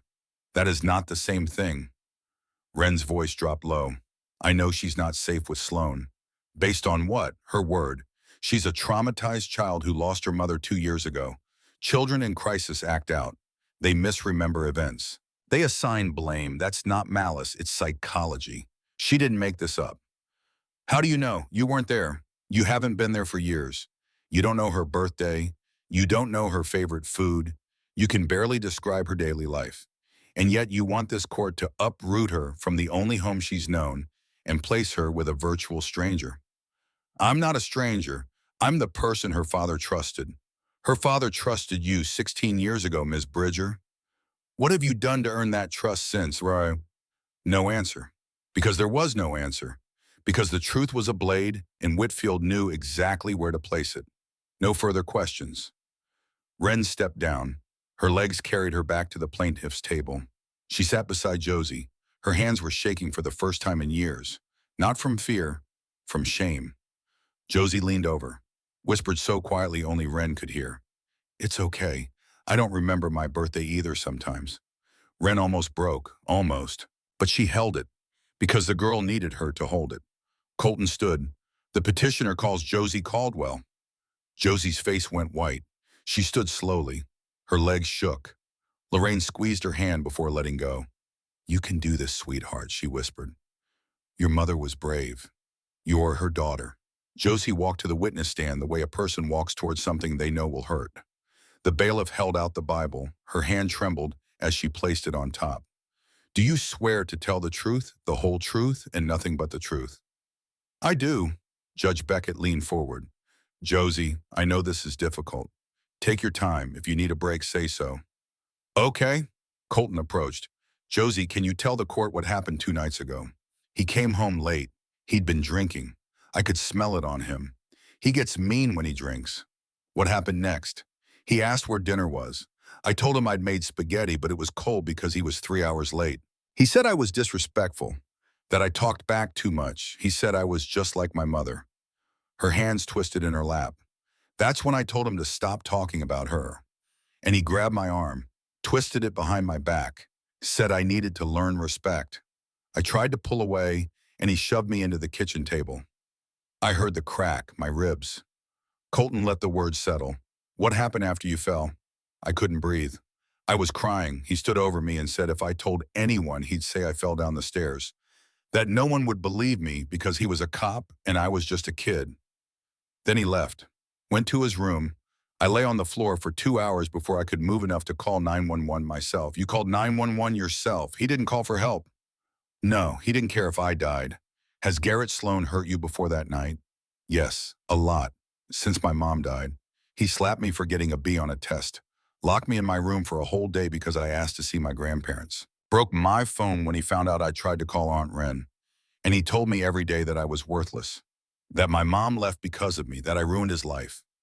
Josie, you told Ms. Bridger something about your mother, about the night she died. Whitfield stood. Objection. Beyond the scope of this hearing, Shelby Caldwell's death has been investigated and closed. Judge Beckett held up a hand. I'll allow it, but Josie, I need you to tell me only what you saw with your own eyes. Not what you think happened, not what someone told you, what you actually witnessed. Josie nodded, took a breath that cost her 3 broken ribs worth of pain. The night my mom died, they were fighting. I was upstairs in my room. I could hear them screaming. Mom found bank statements, accounts she didn't know about, hundreds of thousands of dollars. She told him she was taking me and leaving. He told her she wasn't going anywhere. Josie's voice steadied. The way a voice steadies when it has rehearsed the truth in silence for 2 years and is finally allowed to speak it aloud. I opened my bedroom door. I could see the top of the stairs. Mom was trying to walk away. He grabbed her arm. She pulled free, and he pushed her. She fell down the whole staircase. I ran down. She wasn't moving. There was blood coming from her head. I screamed at him to call 911. The courtroom was silent, not quiet, silent, the kind of silence that has weight. He came down the stairs, checked her pulse. Then he looked at me and said, she's drunk. Fell down the stairs. That's what happened. You understand? I said we needed to call an ambulance. He said no. He picked her up, carried her to the garage, put her in the car, started the engine. I tried to stop him, but he locked me in the house. He was gone about an hour. When he came back, he was crying. He said there had been an accident, that Mom crashed into a tree, that she was gone. Why didn't you tell anyone what you saw? I did tell. I told the police officers who came to the house, but Garrett was right there. He kept saying I was confused, that I was traumatized, that I didn't know what I was saying. The officers believed him. He was one of them. Why didn't you tell your grandparents? He wouldn't let me talk to them. He said if I ever told anyone what really happened, he'd make sure I ended up in foster care. That no one would believe me because he was a bum and I was just a kid. That I'd lose everyone. Did you believe him? Yes. I was 12. I was scared. I didn't know what else to do. Colton paused, then asked the only question that mattered. Josie, do you feel safe with Garrett Sloan? No. Do you want to go back to his house? Josie looked at the judge, then at Sloan, then back at the judge. No, please. Please don't make me go back. No further questions, Your Honor. Whitfield stood. His expression was different now. The friendly mask stripped. Underneath was something harder and sharper. Josie, you said you were at the top of the stairs, behind your bedroom door, in the dark, looking through a crack, at night. And from this vantage point, you're certain you saw your stepfather push your mother. I saw enough. Enough. You were 12 years old, terrified in the dark, looking through a partially open door. Is it possible your memory has changed over 2 years? That your mind filled in details that weren't there? He pushed her. I saw it. Whitfield paced. The night you were injured, you said you told him dinner was cold because he was late. That's talking back, isn't it? Provoking him. I was explaining. And when he asked for respect, you refused. Because he was being unfair. Fair or not, he's the parent. You're the child. Objection, Colton said. Counsel is blaming the victim. Your Honor, I'm establishing context. Tread carefully, Mr. Whitfield. Josie, if Garrett Sloan is truly as dangerous as you claim, why didn't you run away? You're 14. You could have left, gone to a neighbor, called a teacher. Why did you stay? Josie's voice broke open. Not cracked, broke. The way ice breaks on a river in spring. All at once, everything underneath rushing to the surface because I was scared. Because he told me no one would believe me. Because I didn't want to lose the only home I had left. Because every adult in my life had either died or disappeared or told me I was lying. Because I'm just a kid, and I didn't know what else to do. The courtroom held its breath. Whitfield nodded, slowly. No further questions. Josie stepped down. She was shaking so violently she could barely walk. Lorraine met her halfway, caught her, held her, guided her back to her seat. Josie pressed her face into her grandmother's shoulder and wept. Colton stood. The petitioner calls Lorraine Caldwell. Lorraine took the stand, composed herself with the rigid discipline of a woman who had been falling apart in private for 2 years and was not going to do it in public now. Mrs. Caldwell, what is your relationship to Josie? I'm her grandmother. Tanner Caldwell was my son. When was the last time you saw Josie before yesterday? 2 years ago, at Shelby's funeral. Why so long? Garrett Sloan would not allow us to see her. We called every week. He always had an excuse. We drove from Phoenix to Albuquerque 3 times. He wouldn't let us in the house. He told us Josie didn't want to see us. He told Josie we didn't want to see her. He lied to both sides, kept us apart. Did Josie ever try to contact you? Once, about 6 months after Shelby died. She called from a friend's phone, said she missed us. We were making arrangements for her to visit when Garrett called back.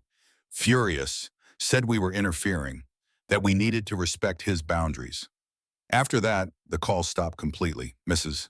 Caldwell, did you ever suspect Josie was being abused? Lorraine's jaw tightened. I suspected something was wrong. But Garrett was a police officer. Everyone spoke well of him. I told myself it was grief, that Josie was pulling away because of her mother's death. I should have pushed harder. I should have fought. She stopped, collected herself. I should have protected her. Mrs. Caldwell, you mentioned a phone call from your daughter Shelby on the night she died. Whitfield stood. Objection? Hearsay. Your Honor, Colton said. This is a statement made by the deceased shortly before her death. It's admissible under the excited utterance exception and as a statement of existing mental state. Judge Beckett considered. I'll allow it. But Mrs. Caldwell, I need you to tell me exactly what Shelby said. Her words, not your interpretation. Lorraine straightened in the chair. Shelby called me at approximately 8:43 in the evening. She was upset, speaking fast. She said, Mom, I found bank accounts I didn't know about. Hundreds of thousands of dollars. When I confronted Garrett, he got angry. Really angry. I'm scared. Can Josie come stay with you and Dad? I told her to call the police. And she said, Lorraine's voice dropped to barely a whisper. But every person in that courtroom heard it. He is the police.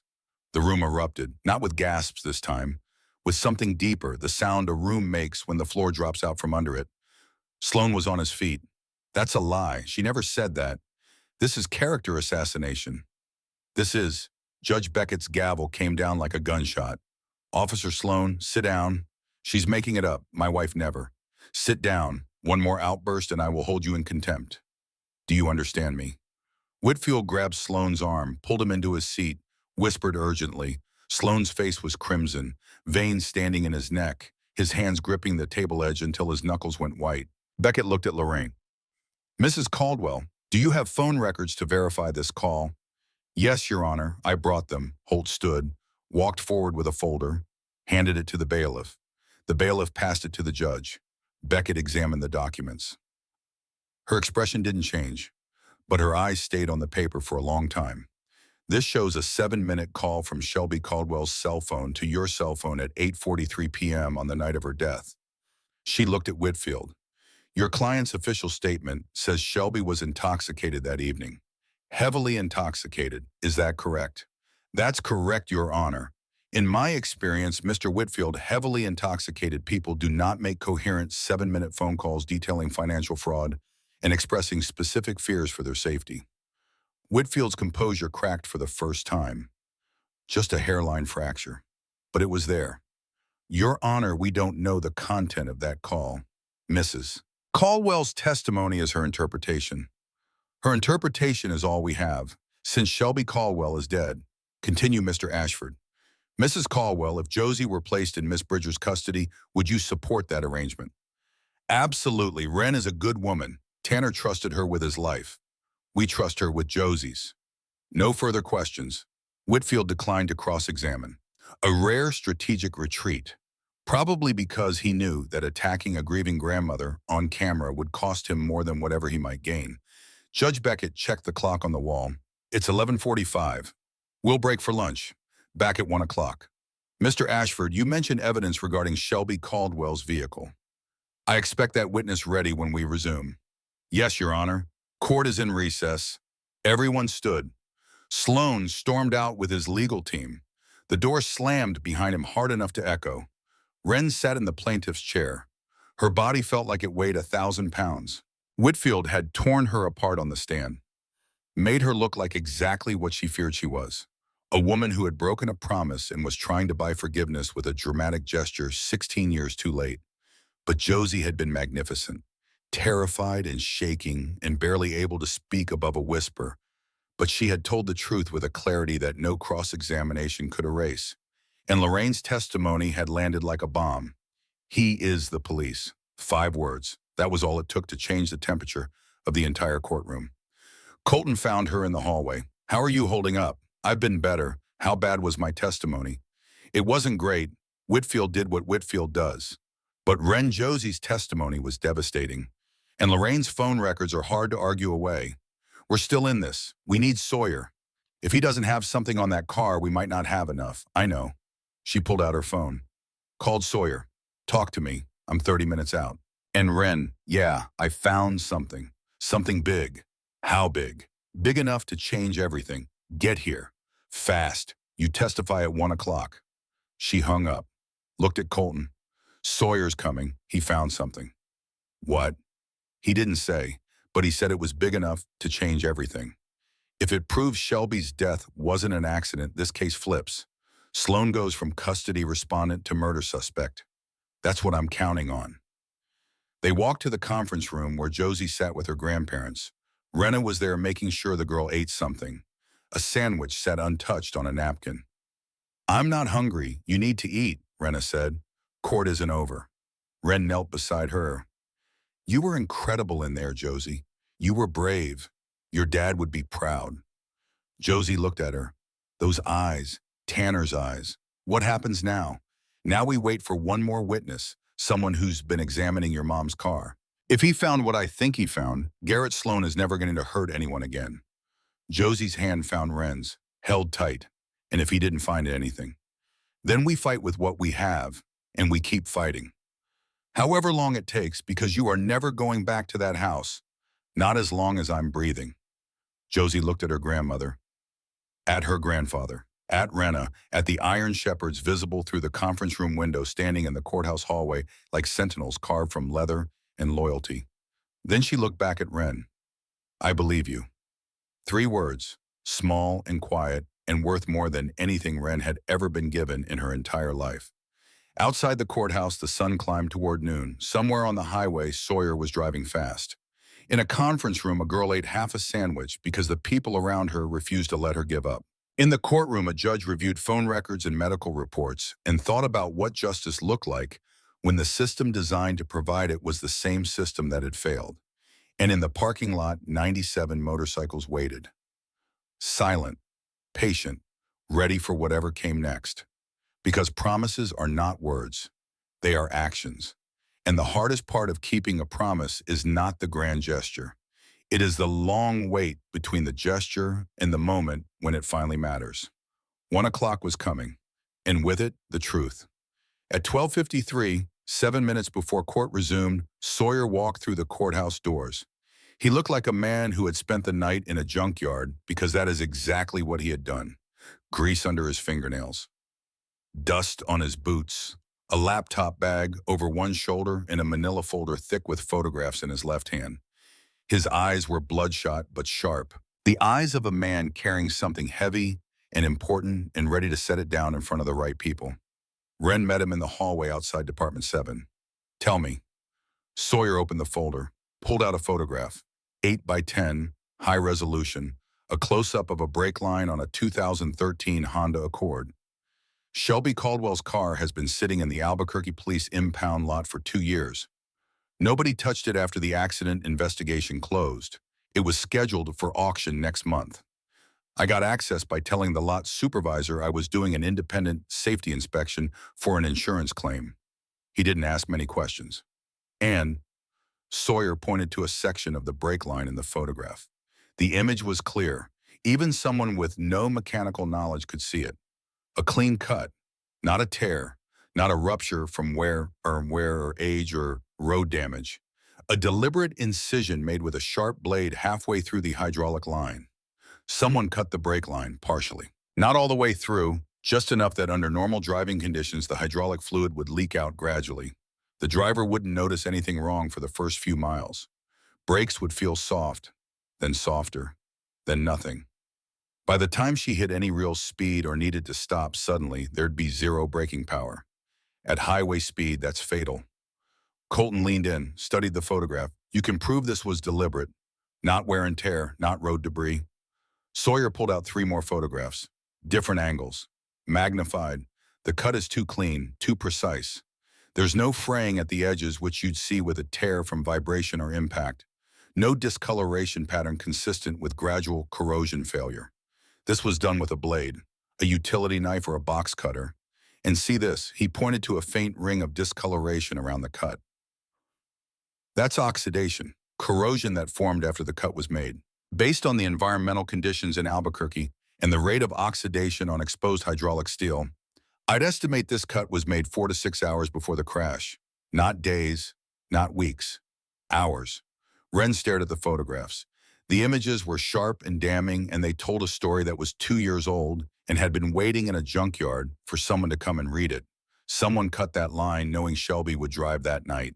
That's what the evidence suggests. Whoever did this knew her routine, knew when she'd be driving, knew the route. 4 to 6 hours means it was done sometime in the afternoon or early evening. Before the fight, before the phone call to Lorraine, before any of it. Colton's face was grim, meaning it was premeditated. Sloan didn't kill her in a moment of rage. He planned it. Cut the brake line earlier in the day, then picked a fight that evening. Pushed her down the stairs when she tried to leave. When that didn't kill her, he put her in a car he'd already sabotaged and let physics finish the job. Ren's hands were steady. Her voice was not. Can you testify to all of this? Under oath, in front of a judge. I've been a certified mechanic for 22 years. I've done accident reconstruction work for insurance companies and law firms across 3 states. I know what accidental brake failure looks like, and I know what sabotage looks like. This is sabotage, and I'll say that under oath to anyone who asks. Colton checked his watch. 7 minutes. Let's go. They walked into the courtroom. The gallery was more crowded than before. Word had spread during the lunch recess. This was no longer just a custody hearing. This was a murder case breaking open in real time. Reporters filled the back rows. Members of the public who had seen the social media coverage pressed against the gallery railing. Iron Shepherd sat among them, silent and watchful. Judge Beckett took her seat. Her expression was unreadable. "Mr. Ashford, I understand you have new evidence and a witness regarding Shelby Caldwell's death." "Yes, Your Honor." The petitioner calls Sawyer McCrae. Sawyer took the stand, swore the oath, sat down with the posture of a man who was comfortable with tools and truth and uncomfortable with everything else. Colton approached. "Mr. McCrae, please state your profession and qualifications for the court." "I'm a certified automotive mechanic. 22 years of experience. I hold ASE Master Technician certification, and I've completed specialized training in accident reconstruction and vehicle forensics. I've provided expert testimony in 14 cases across Arizona, New Mexico, and Nevada involving vehicle failure analysis." "Were you asked to examine a vehicle related to this case?" "Yes." "Shelby Caldwell's 2013 Honda Accord, impound lot number 743 at the Albuquerque Police Department Vehicle Storage Facility." "What did you find?" Sawyer opened his laptop, turned the screen toward the judge. Colton handed printed copies of the photographs to the bailiff, who passed them to Beckett. The brake line on the driver's side front circuit had been deliberately cut, partially severed with a sharp blade. "The cut is clean and precise. There is no fraying, no tearing, no evidence of gradual deterioration. This was not mechanical failure. This was not wear and tear. This was intentional sabotage." The courtroom contracted. Every person in it leaned forward by some fraction of an inch. The air itself seemed to thicken. "In your professional opinion, what would happen to a vehicle with this type of damage to the brake line?" "Under normal city driving, the driver might not notice anything for the first several miles.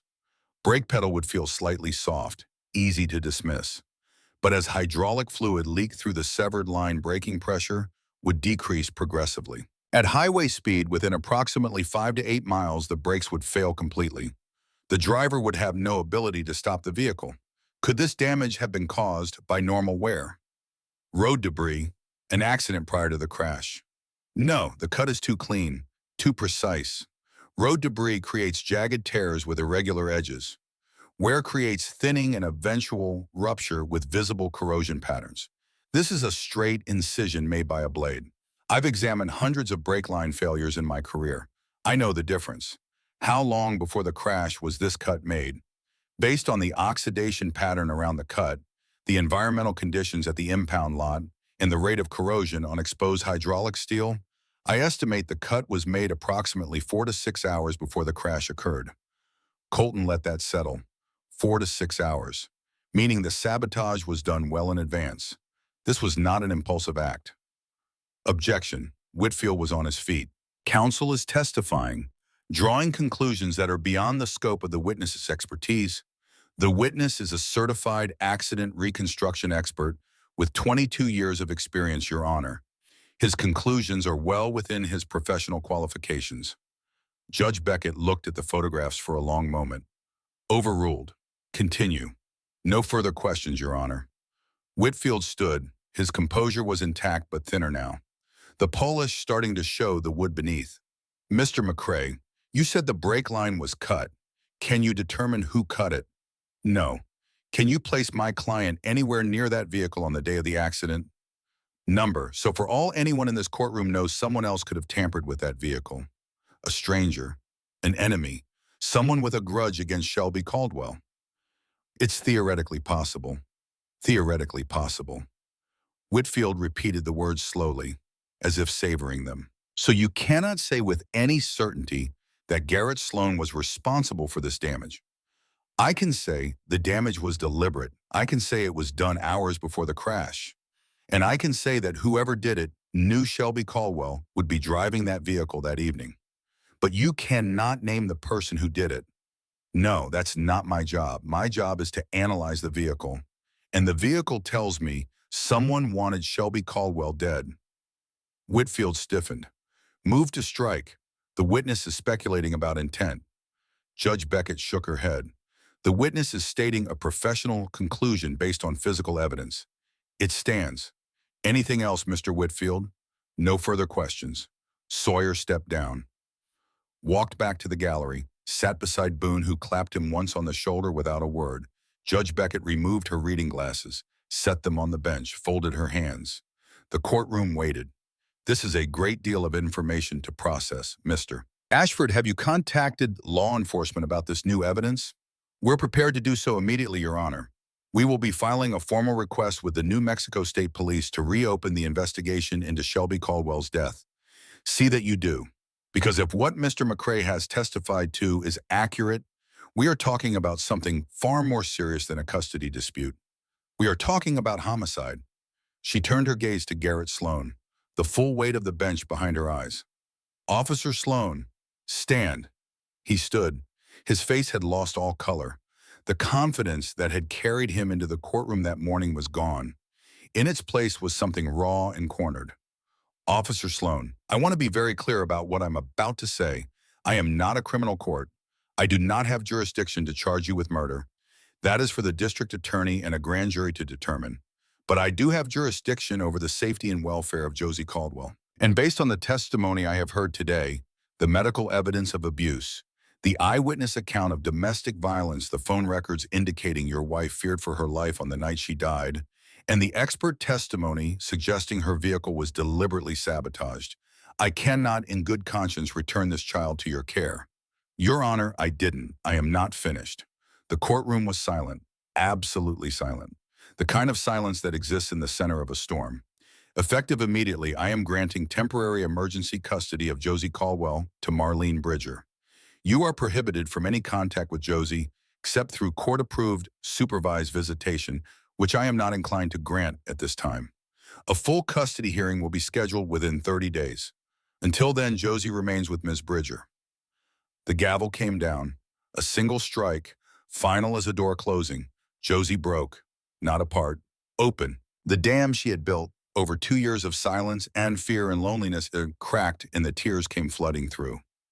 But these were different tears. These were the tears of a girl who had been drowning and finally felt her head break the surface. Lorraine wrapped her arms around Josie. Holt put his hand on both their heads, a family reassembling itself from the wreckage. Wren sat very still. Her hands were in her lap.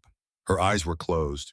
She was breathing in a way that suggested she had not been breathing properly for a very long time and was only now remembering how. Then Josie was in her arms, small and shaking and holding on with a strength that belied every broken bone in her body. I don't have to go back. I don't have to go back. No, kiddo. You're coming home with me. You're safe. Across the aisle, Sloan leaned toward Wren. His lawyers were gathering papers. His face was the face of a man watching his entire constructed life collapse in real time. This isn't over, he hissed. Wren looked at him, calm, steady, the way you look at something dangerous that can no longer reach you. Yes, it is. Sloan left. His lawyers followed. The door closed behind them with a sound that felt permanent. Outside the courthouse, the Iron Shepherds were waiting. When Josie appeared at the top of the steps, they erupted. Not with shouts or cheers, with something quieter and more powerful. Applause, steady and sustained, and coming from the hands of 97 people who had ridden through the night and waited through the day for this moment. Cutter approached Josie. In his hands, a small package wrapped in brown paper. He held it out with the careful reverence of a man presenting something sacred. This is for you, young lady. Josie unwrapped it. Inside was a leather jacket, child-sized. On the back, a patch, Iron Shepherds. And below it, a single word stitched in silver thread. Family. You're one of us now, Cutter said. His voice was rough with 73 years of living and whatever was happening behind his eyes. Family takes care of family. That's not a slogan. That's a covenant. Josie held the jacket against her chest, looked at the patch, looked at Cutter, looked at the 97 riders standing in the afternoon sun. Thank you, all of you. Thank you for coming. Red stepped forward, his big frame casting a shadow across the courthouse steps. That's what we do, kid. Someone needs help. We show up. Josie put the jacket on. It fit like it had been made for her. Because it had. Cutter had called ahead during the lunch recess, had a leather worker in Albuquerque rush it, 73 years old and still thinking 2 moves ahead. Wren allowed herself one moment, one breath, 1 second where the weight on her shoulders lifted enough for her to feel something other than vigilance and guilt and determination. She looked at the sky, blue and vast and indifferent and beautiful. Then Boone was at her side, his voice low. Wren, we got a problem. She came back to earth. What? Whisper just checked in. Sloan didn't go home after court. He went to his bank, withdrew $50,000 in cash. Wren's stomach dropped. He's running. That's what Whisper thinks. He also went to his house. 15 minutes inside. Came out with 2 bags. Wren's mind moved fast. If Sloan ran, he could disappear. New identity, new state, new country. And as long as he was free, Josie would never be truly safe. She would spend the rest of her life looking over her shoulder, waiting for a knock on the door or a shadow in the parking lot or a phone call in the middle of the night. She pulled out her phone, called Colton. Sloan withdrew 50,000 cash and packed bags. He's going to run. I'll contact the DA's office. Request an emergency warrant. But Wren, it takes time. The wheels of justice grind slowly. We don't have time. If he crosses state lines, this gets complicated. If he makes it to Mexico, we lose him. What do you want me to do? Everything you can. Get that warrant, get the state police involved, and get Judge Beckett on the phone. She needs to know her defendant is about to flee. She hung up, looked at Boone. Where's Josie? Inside with Lorraine and Holt. Rena's with them. Red's on the door. Get them to the Desert Star Hotel, room 412. Postcards. I want 8 riders on that room at all times. Nobody gets in or out without my approval. Boone nodded. What about you? I need to make sure Sloan doesn't disappear. She didn't go after him herself. That was not the play. That was what the old Wren might have done. The Afghanistan Wren. The Wren who solved problems by running toward them. But this was not a war zone, and Garrett Sloan was not an insurgent, and the fastest way to lose everything she had just won was to do something reckless that gave Whitfield ammunition for an appeal. Instead, she called Whisper. Where is he now? Heading east on I-40, just past mile marker 178. Black Dodge Charger, doing about 85. Driving erratic. Stay on him. Do not approach. Do not engage. Just track him and report every 5 minutes. Copy. Then she called the one person she had not expected to call, Pemberton, the hospital security chief who had 2 daughters of his own and who had stared down 2 fake cops with a forged warrant in the middle of the night. Pemberton, it's Marlene Bridger. Ms. Bridger. How'd court go? We won custody, but Sloan's running. Withdrew 50,000 in cash, and he's heading east on I-40 right now. I need someone inside law enforcement I can trust. You know anyone in the state police who isn't in Sloan's pocket? Pemberton was quiet for a moment. Then he spoke. My brother-in-law, Sergeant Dwight Pemberton, state police. 30 years on the job. Cleanest cop I know. He's been hearing about this case all day on the news. He's furious. Can you get him on the phone? Give me 5 minutes. 4 minutes later, Wren's phone rang, a voice she didn't know, deep, authoritative, the voice of a man who had spent 3 decades enforcing laws he actually believed in. Ms. Bridger, Dwight Pemberton. My brother-in-law says you've got an officer fleeing jurisdiction. Garrett Sloan, Albuquerque PD, Judge Beckett just stripped his custody. We presented evidence of homicide and child abuse. He withdrew 50,000 in cash-packed bags, and he's currently heading east on A40. I have someone tracking him. You have a civilian following a potentially armed and desperate police officer. I have a very careful civilian maintaining distance and reporting his location every 5 minutes. A pause. How far east? Last report was mile marker 178, but he could turn off at any exit. I'm dispatching units now. We'll set up at mile marker 165. That's a natural choke point. If he's still on I-40, we'll intercept. Sergeant, he's dangerous. He's already threatened Josie's life. He sent 2 officers with a forged warrant to the hospital last night to try to grab her. He's not thinking straight. Understood. We'll handle it. But Ms. Bridger, I need you and your people to stand down. No pursuit, no confrontation. Let us do our job. That's exactly what I'm asking you to do. She hung up, stood in the courthouse parking lot. The sun was angling west, long shadows stretching across the asphalt. The Iron Shepherds were loading up, bikes starting, support vehicles running. Wren didn't move. She had done everything she could do, called the right people, activated the right channels, put the wheels in motion. Now she had to trust that the system, the same system that had failed Shelby and failed Josie and failed every promise Wren had ever made, would work this time. It was the hardest thing she had ever done.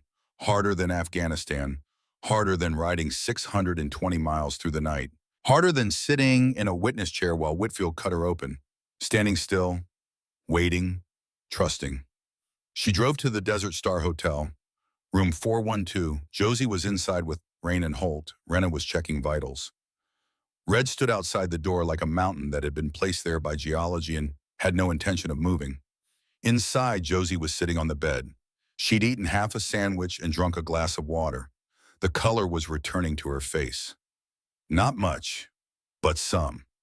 Aunt Wren, what's happening? Sloan left town after the hearing. The police are looking for him. Is he coming here? No, we have people watching. You're safe. Josie's eyes searched Wren's face. The girl had learned to read adults the way animals learn to read weather, looking for the storm behind the calm.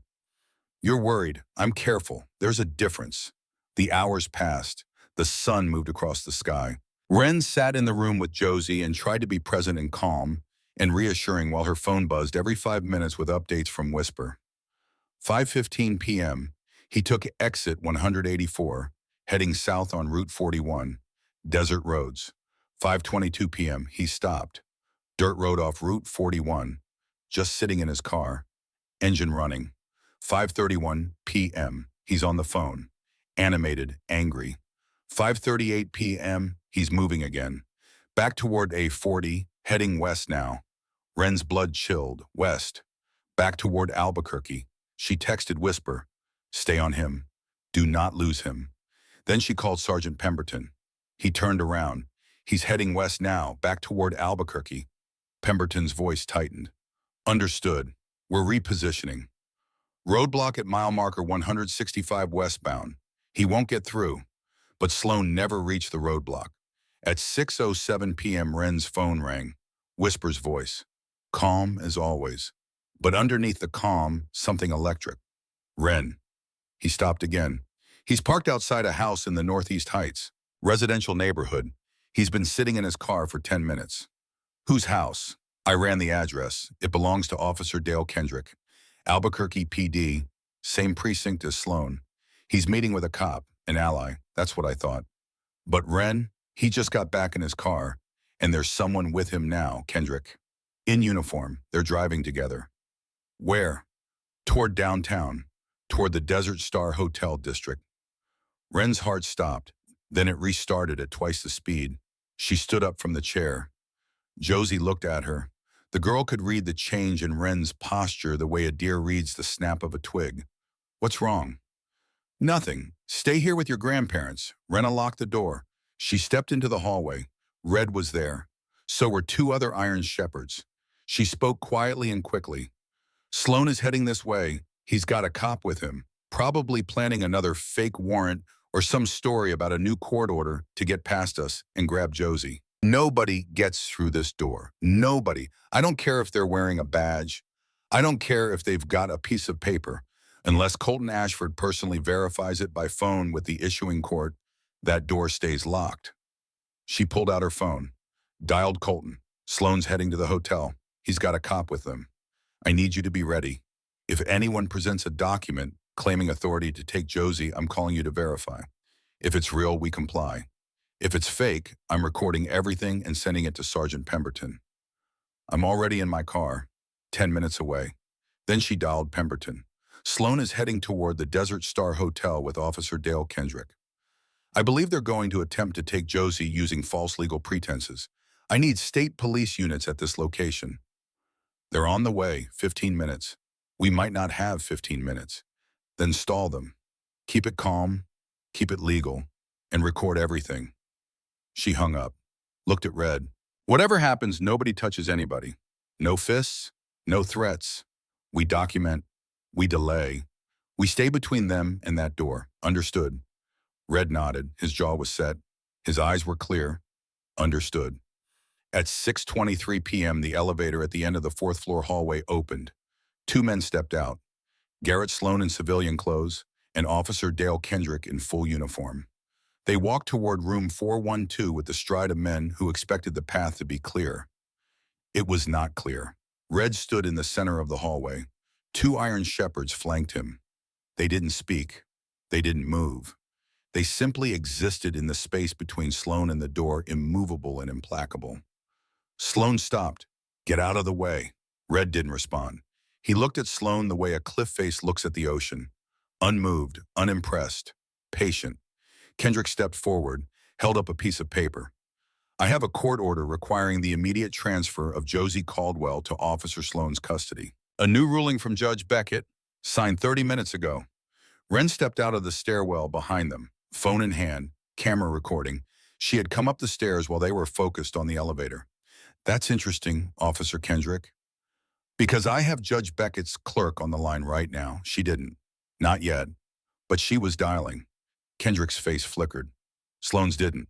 Sloan looked at Wren with an expression that was beyond anger, beyond desperation.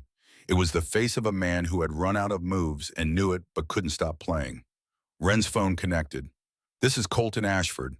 I just spoke with Judge Beckett's chambers. There is no new order. No ruling has been issued since this afternoon's hearing. Whatever document Officer Kendrick is holding is fraudulent. Wren held the phone up so Sloan could hear. His face changed. She kept the camera pointed at both of them. Red and the two iron shepherds held their positions. Nobody moved. And then Josie's voice. Small, from behind the locked door of room 412, but clear enough to carry down the hallway. I'm not going with him. I'm never going with him again. Something broke in Sloan. Not dramatically, not with a shout or a lunge or a fist. It was quieter than that, more complete. The kind of breaking that happens deep inside a structure when the last supporting beam gives way and the whole thing begins its slow, inevitable collapse. Kendrick looked at Sloan, looked at the phone in Wren's hand, looked at the camera recording his face, looked at Red, who hadn't moved a single inch, and Kendrick made a decision. He lowered the paper, took a step back. Garrett, we need to go. Sloan didn't move. Garrett, now. Sloan's mouth opened, closed, opened again. She's my daughter, no, Wren said. She isn't, and she never was. You were supposed to protect her. You broke her instead. That's not fatherhood. That's cruelty. And it's over. Sloan stared at her. 10 seconds. 20. The hallway was silent except for the hum of the ice machine around the corner and the faint sound of Josie crying softly behind a locked door. Then Sloan turned, walked back to the elevator. Kendrick followed. The doors closed. They were gone. Wren exhaled. Her hands were shaking. The phone was still recording. She saved the video, forwarded it to Colton, to Sergeant Pemberton, and to Judith Pratt at CPS. Then she sent one more thing to Sergeant Pemberton, a file that Whisper had recorded 6 hours earlier. Whisper had been following Sloan since the lunch recess on Wren's orders. And when Sloan made his phone calls from that dirt road off Route 41, Whisper had been close enough, patient enough, and quiet enough to capture every word. The recording was 23 minutes long. In it, Garrett Sloan gave detailed instructions to Dale Kendrick on how to fabricate a court order, how to present it at the hotel, and how to physically remove Josie from the room if the bikers resisted. And in one passage that would be played in a courtroom many times in the coming months, Sloan said the following. If that girl testifies at a full hearing, we're all done, not just me. Everyone who looked the other way, everyone who signed off on Shelby's accident report without asking questions, everyone. So she either disappears or she shuts up. Permanently. I don't care which. Sergeant Dwight Pemberton received the recording at 6:41 p.m. By 7:15, he had a warrant. By 7:32, 4 state police cruisers converged on Garrett Sloan's residence. Sloan was in his living room, bags still packed by the front door, $50,000 in cash in a duffel on the kitchen table. The knock on the door was not from an iron shepherd. It was not from a biker or a mechanic or a retired firefighter. It was from Sergeant Carver, Sloan's own colleague, a man who had stood behind Sloan at the hospital, who had stood behind Sloan at the courthouse, who had worn the same uniform and carried the same badge and looked the other way for longer than he would ever be comfortable admitting. But not anymore. Carver opened the door after Sloan failed to answer. The handcuffs were standard issue. The words were simple. Garrett Sloan, you're under arrest, murder in the first degree, aggravated child abuse, making terroristic threats, conspiracy to commit kidnapping. You have the right to remain silent. Sloan looked at Carver. The betrayal in his eyes was almost convincing. If you didn't know what he had done, you're one of mine, Carver. You're supposed to have my back. Carver's face was stone. I had the law's back, same as always. You're the one who turned your back on it. They let him out, into a patrol car. Under the lights, in front of cameras that had been tipped off and were rolling by the time the first cruiser door opened. Wren was not there. She did not need to be. She was 4 miles away, sitting on the edge of a hotel bed, holding the hand of a 14-year-old girl who had stopped crying and started breathing. Colton called at 8 o'clock. It's done. Sloan's in custody. State police. Charges are first-degree murder for Shelby, aggravated child abuse, terroristic threats, conspiracy, and the DA is opening a separate investigation into financial fraud. Those hidden bank accounts Shelby found. Turns out Sloan was skimming from evidence lockers, selling confiscated narcotics, using the proceeds to fund accounts under aliases. He's looking at life without parole. Wren closed her eyes. Josie's safe, Josie's safe. She hung up, looked at the girl sitting beside her. It's over, kiddo. He's in jail. He's not getting out. Not for a very long time. Maybe not ever. Josie didn't speak for a while. She sat in the quiet of the hotel room with her grandparents beside her, and Renna standing by the window and Red still posted outside the door, and she let the words settle into her like rain into dry soil. Then she spoke. I keep waiting to wake up. You're not dreaming. I keep waiting for someone to tell me it was a mistake, that I have to go back. There is no going back. Not to that house, not to him, not ever. Josie looked at Wren with eyes that were too old for 14 and too young for everything they had witnessed. What happens now? Now we go to Tucson, we get you enrolled in school, we find a therapist, a good one.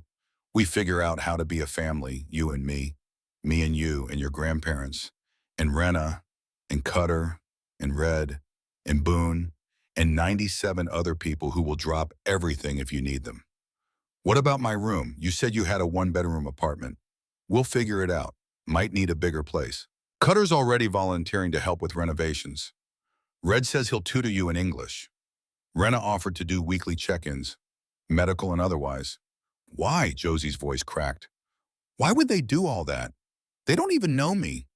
Because you're Tanner's daughter. Because you're Iron Shepherd's now. Because that's what family does. There was a knock at the door. Red's voice through the wood. Ren, someone here to see you.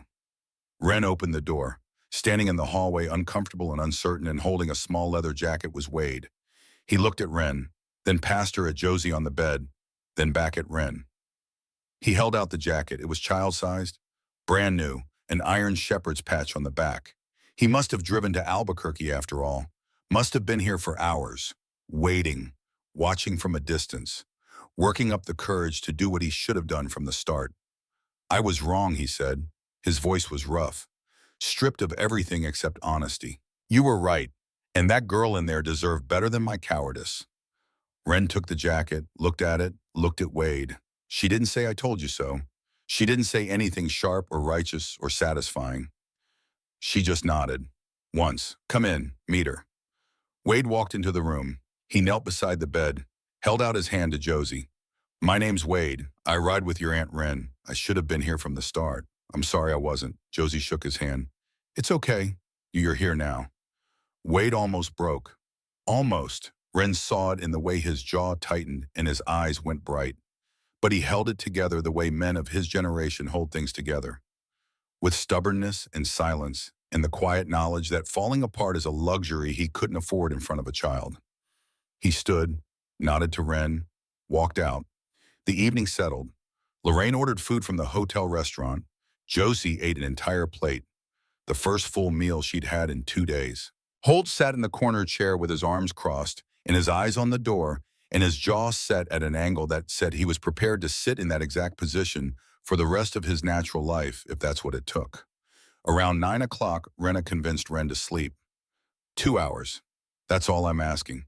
You've been awake for over 40 hours. You're running on caffeine and adrenaline, and that combination has an expiration date. Ren looked at Josie. The girl was asleep, curled on her side, the leather jacket from Cutter draped over her shoulders like a blanket. 2 hours, Ren said. She closed her eyes. She slept. She dreamed about Tanner. Not the dying Tanner, the alive one. The one with the stupid grin and the dog-eared paperback and the photo of his daughter taped inside his helmet. In the dream, he was sitting across from her at a mess hall table in Helmand Province, eating powdered eggs, grinning. You kept your promise, Ren. Took me long enough. Yeah, it did. But you kept it. That's what matters. She's safe, Tanner. I know, I've been watching. She's got your eyes, and her mother's spine. That kid's tougher than both of us. I'm scared, Tanner. I don't know how to raise a kid. Nobody does. You just show up every day and try not to screw it up too badly. Kind of like being a soldier, except the food's better. She almost laughed, even in the dream. Thank you, Ren, for not giving up. I gave up once, but you came back. That's the part that counts. The morning came, clear and bright and new. The kind of morning that felt like a reset, like the world had decided to try again. They loaded up at 7. The Iron Shepherds were assembled in the hotel parking lot, every single one of them. 97 riders who had ridden 620 miles and stayed through the night and waited through a trial and guarded a hotel room and faced down cops with fake warrants and done all of it without throwing a punch or breaking a law. Josie came downstairs in Shelby's blue dress and Cutter's leather jacket. She looked like exactly what she was. A girl caught between grief and hope, between childhood and something harder, between the family she had lost and the one she had found. Cutter was waiting. He held out a second jacket. Full-sized, official. This one's for the ride home, he said. Official Iron Shepherds issue. You earned it. Josie put it on, looked at the patch on the back, traced the letters with her finger. Family, she read. That's right, and family means we ride together. Ren walked to her Harley. Josie followed. You ever been on a motorcycle, kiddo? No. You scared? A little. Good. That means you're paying attention. Here's the deal. You hold on tight, you lean when I lean, and you don't let go. She handed Josie a helmet, helped her onto the back of the Road King. Ready, ready! Ren kicked the engine to life. The rumble shook through both of them. Josie's arms wrapped around Ren's waist. Tight, certain, the grip of someone who had learned the hard way what it means to hold on and was never going to let go again. One by one, the other bikes started. 97 engines. The sound filled the parking lot and rolled out across the city like a wave. They pulled out, formed up, 2 columns, staggered formation. Boone on the left flank, Cutter's trike holding steady on the right, Red and Renna in the middle, Whisper at the back. Watching, always watching. The convoy headed west, toward Tucson, toward home, toward whatever came next. They rode through the morning light, past the desert and the mesas and the moose empty stretches of highway where the sky meets the earth and you can't tell where one ends and the other begins. Boone pulled up beside them, gave a thumbs up. Cutter on the other side, saluted. Behind them, 94 more riders. An army of ordinary people who had done an extraordinary thing for no reason, other than because someone asked and because it was right. Josie rested her head against Ren's back. The vibration of the engine hummed through both of them. The wind pulled at their jackets and tugged at the loose strands of Josie's hair beneath the helmet. Aunt Ren, yeah, kiddo. Do you think my dad can see us? Ren's throat tightened. The highway blurred for a moment. She blinked it clear. Yeah, I think he can. Do you think he's proud? I know he is.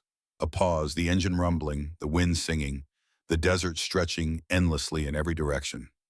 I am too, Josie said. Of you, of all of them, of everyone who came.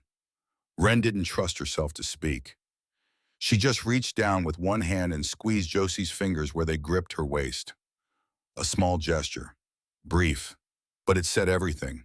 They rode on, into the growing light, into the vast open space between who they had been and who they were becoming. The convoy stretched behind them like a river of chrome and leather, and loyalty. Because promises are not just words. They are miles ridden in the dark.